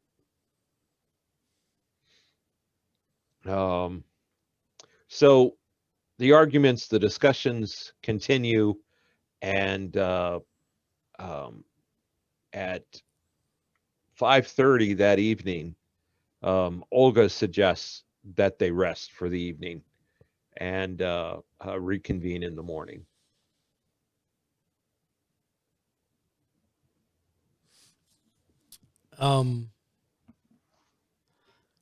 I will try and get both Artur and Yemelin's attention as they leave the dais. Okay, you can do that. And I will recant how we told Dmitry about the assassination attempt that seemed to be paid for by Victor. And then I will ask whether or not they want that raised in discussion tomorrow. Yemelin says,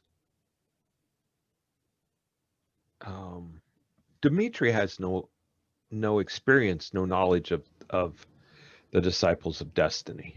Orlov didn't share that information. And he says, I'm not sure, based on the circumstances, if you look from Dmitry's point of view, how else would he have acted? I understand. I just... He could not have, without absolute solid proof, have acted against Victor. Had he done that,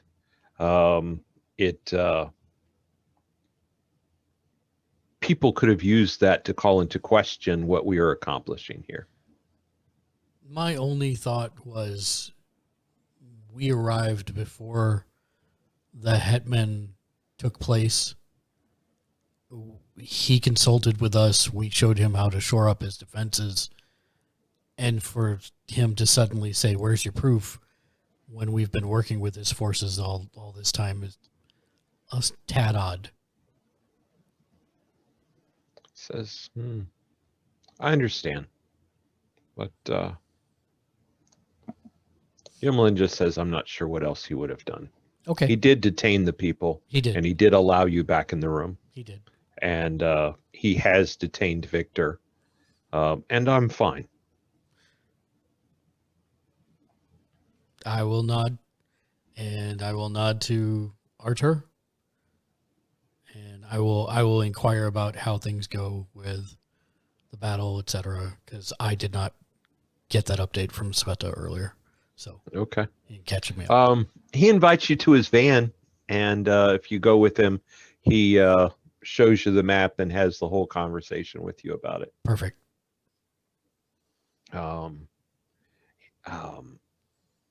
What are you up to, Z-Teach? Same.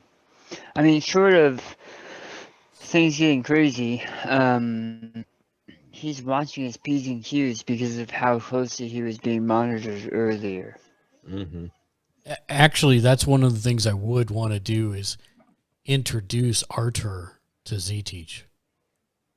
Oh yes, new Z-Teach. Yeah. Refresh my memory, and I'm sorry I don't remember this. Who are you, Z-Teach? Archer was not with you when you had the ice satellite whole thing. So Correct. Archer has never seen this dimension Z-Teach. Correct.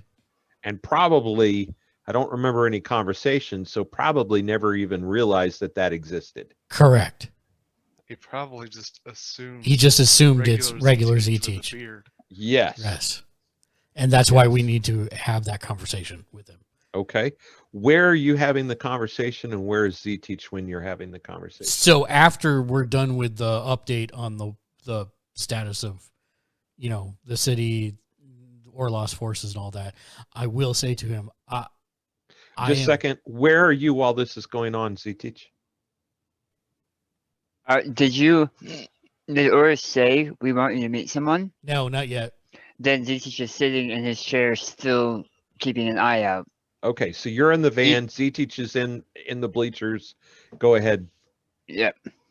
I like grab my head and like I'm pained, and I say, I am an idiot. I forgot. I need to introduce you to someone, Archer.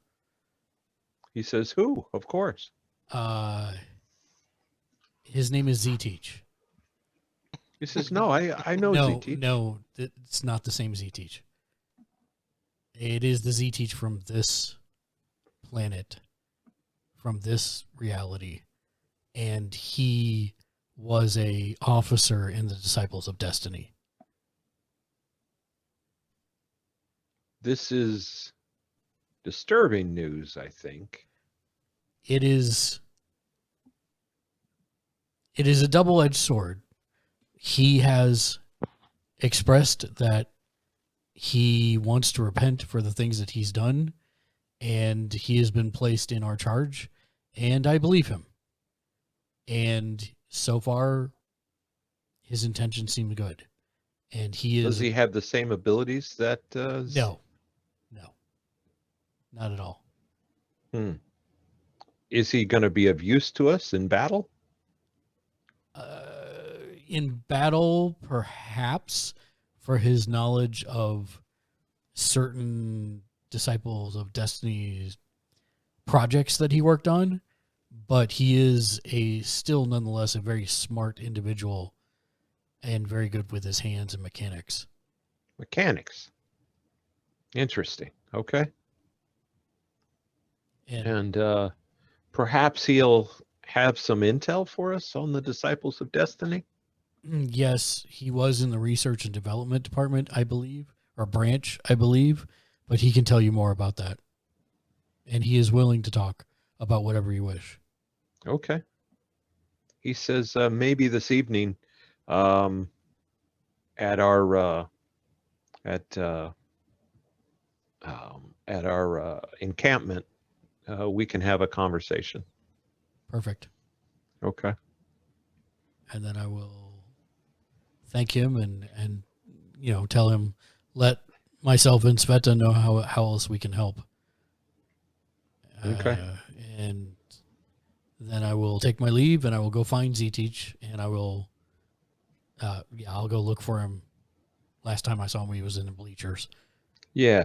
So while you're walking out, going towards Arthur's encampment, you see the crowd is walking out with you, and you see this Z-Teach. You're sitting there, and pretty much the room empties. You see some of Dimitri's guards remain guarding the facility, but Mhm. otherwise everyone leaves, and you see Nardin and Vardo head off towards their encampment while you're walking away with Arthur, their Shinkansen. Mhm. And I would ask Speta what she's up to, but I think I think something might there's Chris. I couldn't see you. You weren't there. Oh, sorry. That's kind of a neat little trick you just pulled.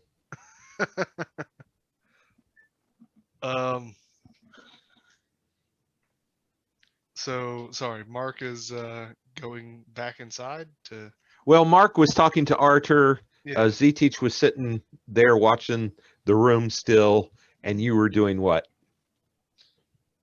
I was just walking around, just observing, making sure that there wasn't Walking any around where? In the building, outside the building? Everybody's left the building towards their own outside the building, encampments. because yeah. Okay, outside the so where are you walking outside the building? Can I walk the perimeter of the building? Yes. And Dimitri did follow through, and you do see um, a perimeter around the building of his troops. Good. Yeah. I mean, if anything seems out of the ordinary, which I suspect there isn't, but yeah, I'm just gonna walk around the perimeter looking for. Okay, well, give me a notice roll. Okay. Where's the? There it is. Wow. Sees everything. See it all. Yeah, that's 3 raises. Now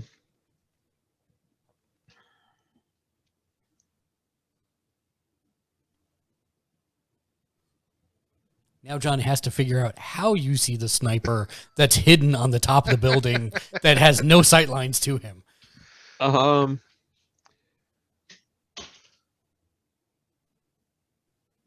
You can see that you don't see anything out of place per se.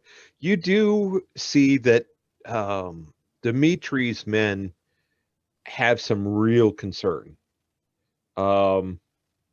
You do also notice that a couple times you walk by and you do hear you think you hear, I assume you're not like walking right up next to them, but you hear that as you walk by that you think you hear the word Kuznaya in some of their conversations as you walk by. But you look at the faces, you look at the posture, you look at whatever, and the general impression you get amongst his men is they don't know what's going on and they're kind of worried. I mean, forget the 2 assassination instance, whatever things we had. I mean, this whole thing, leaders of the city, word that Orloff, I mean, everything, even, 2 days ago, things were kind of unusual and topsy-turvy, and nobody knows kind of what's going on. And, who's going to get elected and what's that mean for us and how is my life going to change? And so you see a lot of angst, you see a lot of worry, a lot of um, all seem to be alert, but also what the heck is going to happen in 5 minutes kind of thing. Yeah. I'll go around and I'll kind of try and put their fears at ease and reassure them that we're making a progress towards making a freer Ukraine. But ask that they remain vigilant because there are other dangers than just Orloff. Like the Disciples of Destiny. Okay. Why don't you make a persuasion roll for me? Oh man, it's gonna be bad. It's not that bad. That's a success, and Okay. you can tell that for the most part they really appreciate that you are coming and talking to them, Yeah. and Good. you actually have raised the morale of at least the folks around the building and whatnot. And I'm waiting for it, Mark. Did you see? That's the Kuznaya, the one that single-handedly knocked out Victor on floor.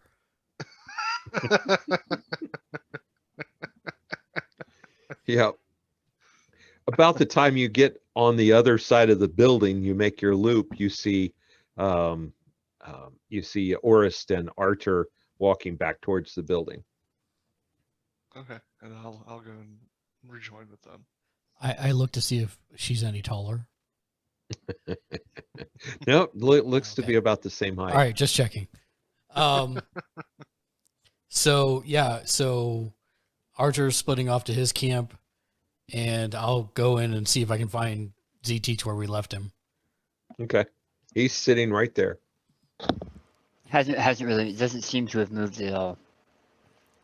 Are you okay? Yes, just much to contemplate. Agreed. Are you still wearing a Disciples of Destiny uniform? No, he had taken it off. We'd We'd forgotten I was wearing it until I started getting looks, and then Oris made me change. Yeah. Okay. Yeah. Okay. What are you wearing? I think it's a jumpsuit. I think. Okay. What It was color like is it it? was like I have no orange. Orange. Nice. Because I can't think of. I remember that they were looking for spare clothing, and we found like in a saddlebag or something. We found extra clothing, and it was a jumpsuit, but I can't remember what it looked like. Okay. Well, to add to your contemplations for this evening, you have a meeting with a potential hetman of Ukraine. That's brave of you. Trust me, with possibly the future leader of the Ukraine. Oh, he knows the other you, and regardless of whether or not Artur is elected hetman or not, he will want to hear what you have to say, as he is the primary one leading the charge against the remainder of Orloff's men, and as we tackle the Disciples of Destiny. So he's interested in meeting you. And that sounds great. I don't know why I didn't think of it earlier, but is it hard to find like the different encampments out here, John? No, it is not. All right, so I'd like to find Narden's encampment. As you look and you see the different encampments and whatnot, most of them are like Artur. Artur has this armored RV. He has the flying car that he drove you guys here in. He has, he's got some basic perimeters set up. And you're going to see that amongst most of the encampments is they're armed, they're armored, and you find when you find Narden and Vardo and three other individuals, they are by the river, and there's some tents and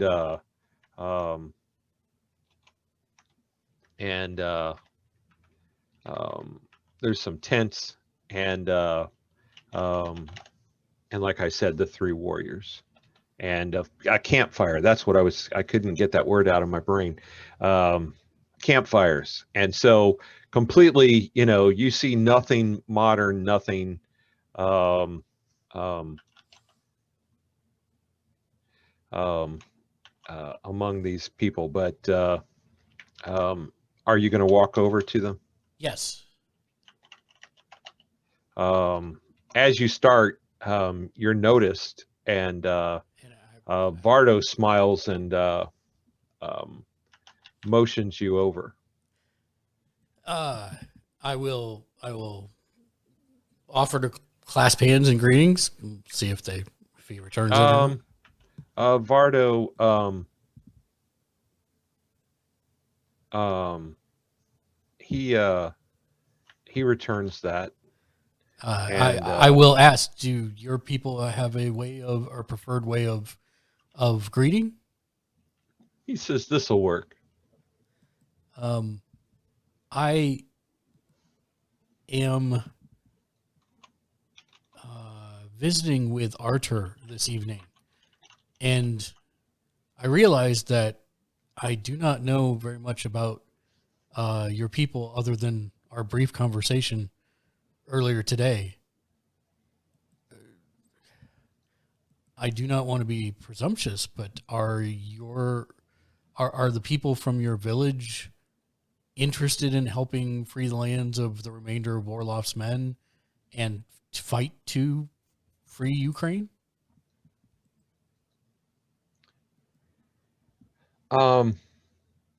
It's Narden is the one that speaks up, and he says, I can answer this question. He says, this is an interesting question.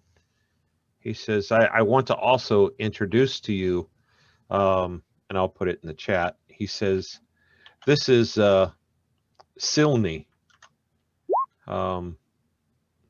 He is one of our hunters, and Silny is, you can see he's strong and more muscled than Vardo,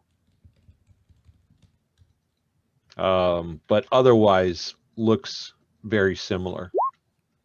He then introduces Bistri, and Bistri is again similar to Vardo, but without any of the facial, without the Van Dyke, and is more wiry, and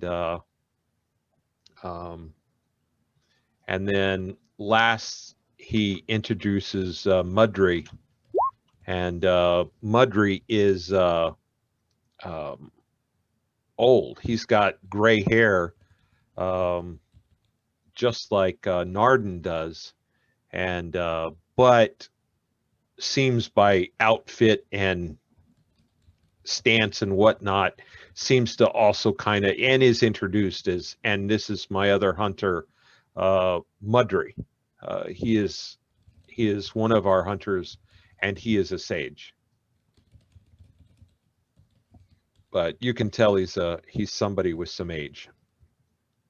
And he says, and this is Orist, and he is of one of the Cossack tribes, and he is here with Yemelin is his leader, as I was telling you, the leader that got shot on the stage. And you see people nodding like, oh, okay, we see what's going on, right? So apparently he'd kind of described the events that had gone on before you got there. And he says, now, your question. He says, we've never known a Ukraine. We arrived in this land victims of a rift, and we've only known a land ruled and dominated by Orloff. We were productive for him, which is the only reason we were not destroyed, as most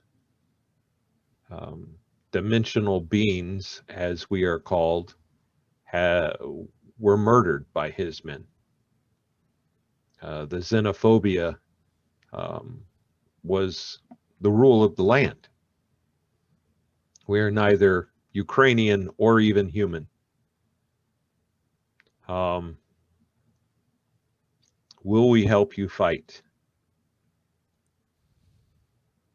Ukraine means nothing to us. But we can't return home.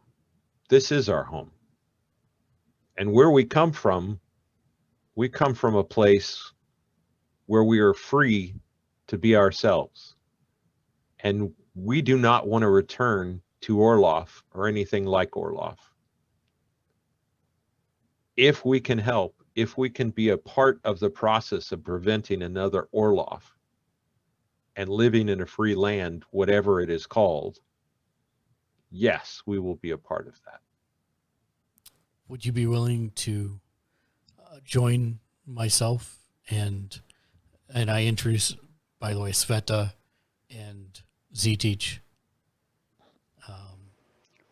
and we are visiting with Artur this evening, who is heading up the fight against the remainder of Orlov's men and the main embodiment to keep Ukraine free. Would you be willing to join us on our visit this evening? Honored. We would be honored. And not many people know this, but I actually also fell through a rift when I was young. And I was able to actually find another rift to return home. Ztich is following those words very closely. I would hope that maybe there's some way that if your people wish to return home, maybe that's something that can be researched. Perhaps. In the meantime, we will accept that this is home, and we will pray that it can become a better place. And from what I know, we're better off to have you here. I appreciate your kind words. Round 7, wear that dress. Okay. Yep. Good. Round 7, wear that dress. Yeah. We'll pick you up around 7, wear that dress. Sorry. Oh, gotcha. Yeah. Okay, right. Yeah. Yeah, just whoosh. Yeah, I didn't get it either. Yeah, I was no idea where that came from. Yeah. Out of the blue. Out of the blue. Can we take a break? I have something I have to do at this time every night. Sure. And I will run a quick 3-minute break on Twitch. All right, guys, I'll be back. I'll run to the bathroom.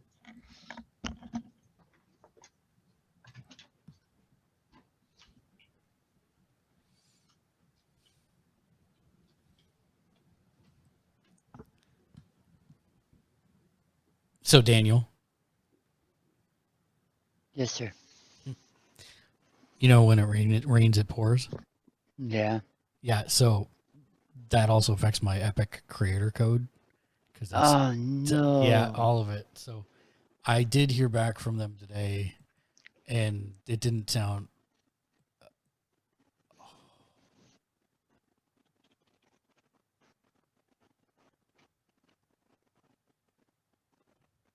You went silent. You're staring off into space. Yeah, I know. Sorry. I did hear back from them, and they were like, yeah, we'll do one. And I'm like, come on.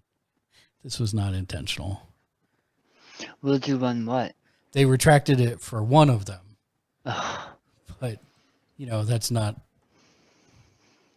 So I'm confused. It was a reaction video of you and Lexi watching a stream. Yeah. So you didn't have video in it. No, you could just hear it in the background. But that was enough. And so if I had video of me at a sports bar, that's enough for them to... And the pay-per-view and a pay-per-view was on in the background. Yeah. That's enough. That's That's frustrating, and I'm sorry it's happening. Yeah, it's all good. I'm just like, I mean, it's not all good because that sucks because it's everything we've done for the last 10 years. Yeah. It sucks. But So I'm sorry about that. I will keep hammering at it. Maybe they will change their mind. So you ready for a good news? Yeah, I'll take all the good news I can get right now. I found close to 7 terabytes of 40K printable STL files. I'm trying to figure out how to say this in the nicest way possible. I'm only playing with you guys.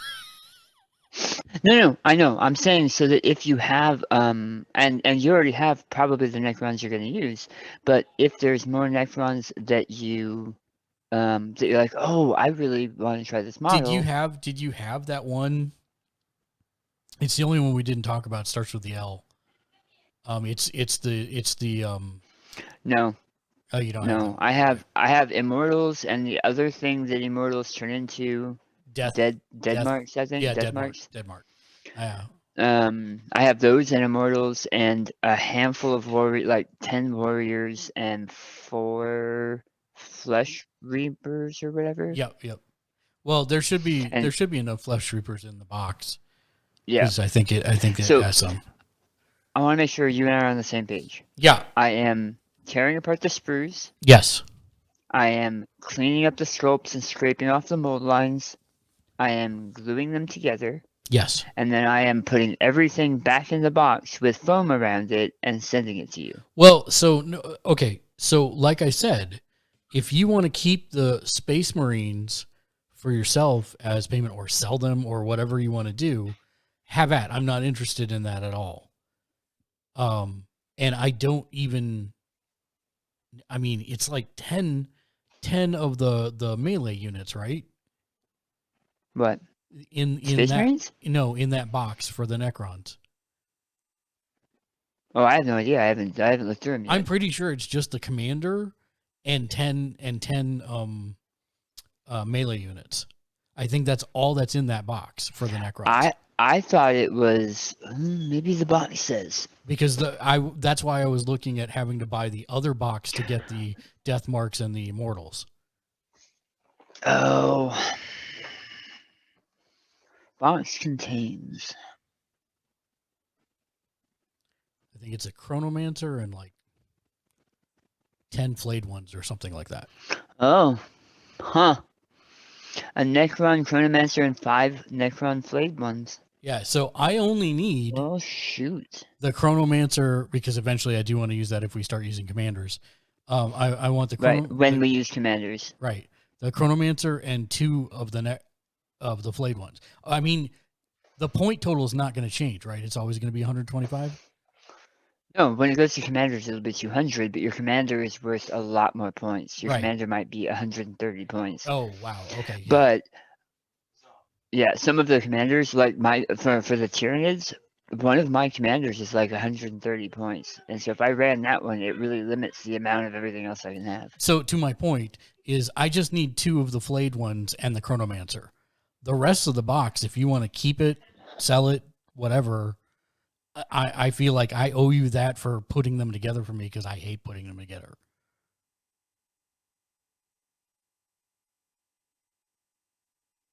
And then you fell off the internet.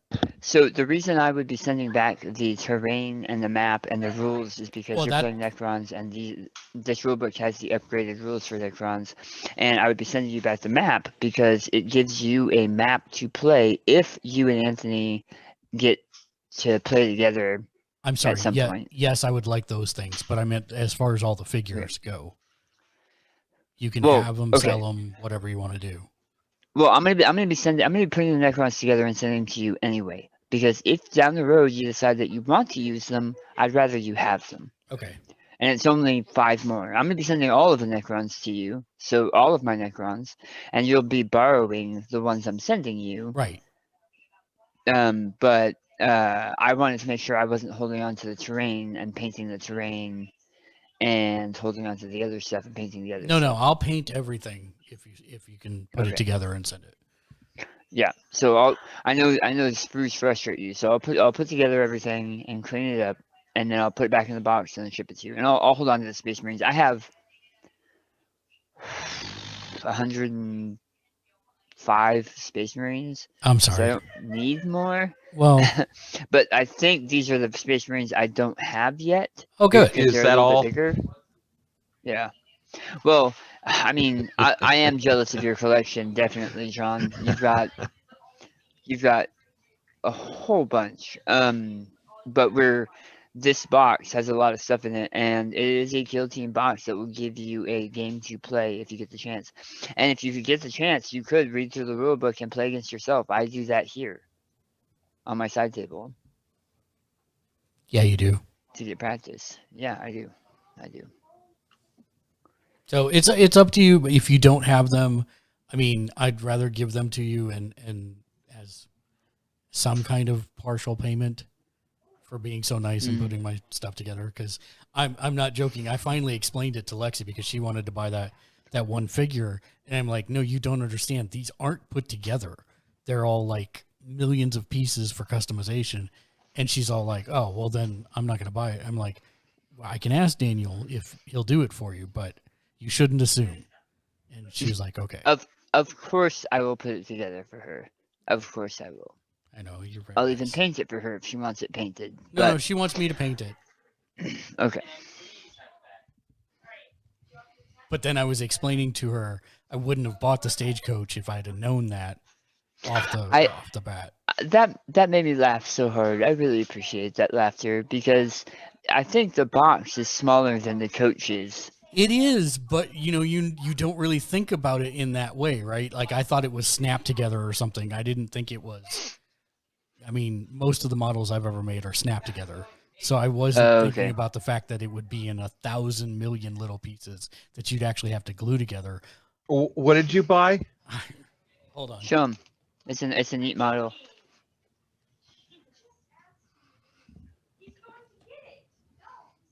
Oh yeah. So it's Yeah, the the black, black it's the- coach. yeah, the John black has coach. 6 of them.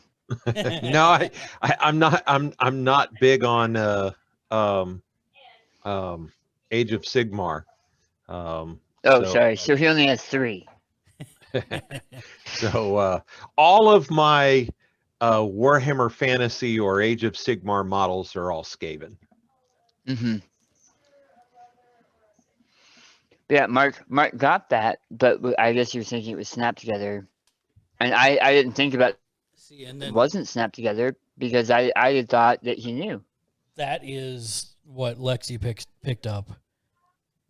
Well, that's a pretty model. Yeah, and that's why she picked it up, and it happens to be the exact same faction as the Stagecoach. Yeah. Mm-hmm. Okay.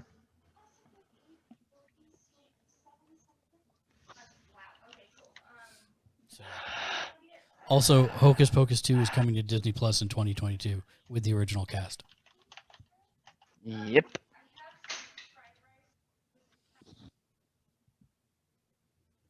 Let me see. I'm not even familiar. Oh, okay. Yeah. I had to Google a good picture. That is a really cool model. Which one? Lady Yeah, it is. Olander. And the funny part is I was in the store with the guy, and you remember I told you about that paint app that I found, Daniel? Mm-hmm. Yeah. Yep. So he's all like, yeah, you can go into the paint thing and it will actually show you all the colors you need. And so I pulled up Lady, what's her name, and looked at Lady Colander. Yeah, and on the back of the thing, it has all the paints.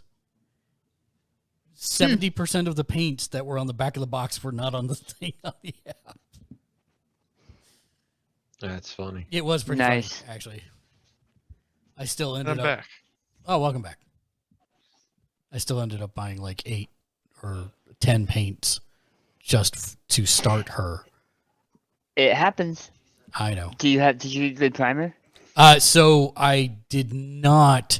They were out of the white primer that they said to use for there. So Okay. I will search out some resin-based primer at a hardware store or something that's white and not paint. You can use white primer, normal white primer, but it's a lot harder to get in coat Right. than Yeah. I'm normally not a I'm normally cheap. So I'm not a person who will go out of his way to spend $20 on spray paint when I could spend 3. 30. Oh, really? Mine right here is 20. I just bought it yesterday. Here they're 30. The primer, the So spray paint. Wow. Online it may not be that much. That's crazy. Yeah, maybe. But yeah, the shellac It's too was 30 18. bucks. If you get it at the The Warhammer shellac store. was 30. Yeah, if you get it at the Okay. Warhammer Well, store. it's special shellac for Warhammer. The mixes for their primer are really good, and so for like props, when I'm doing props, I'll use my spray paint. Not a problem. But whenever I'm doing miniatures, I actually use Citadel, the Citadel primer now. Here's the deal. This is what I'll say is, GW has some of the best primer I've ever seen. I've seen people that go to the hardware store and buy white Krylon primer and say, hey, it works just fine. But I don't think it does.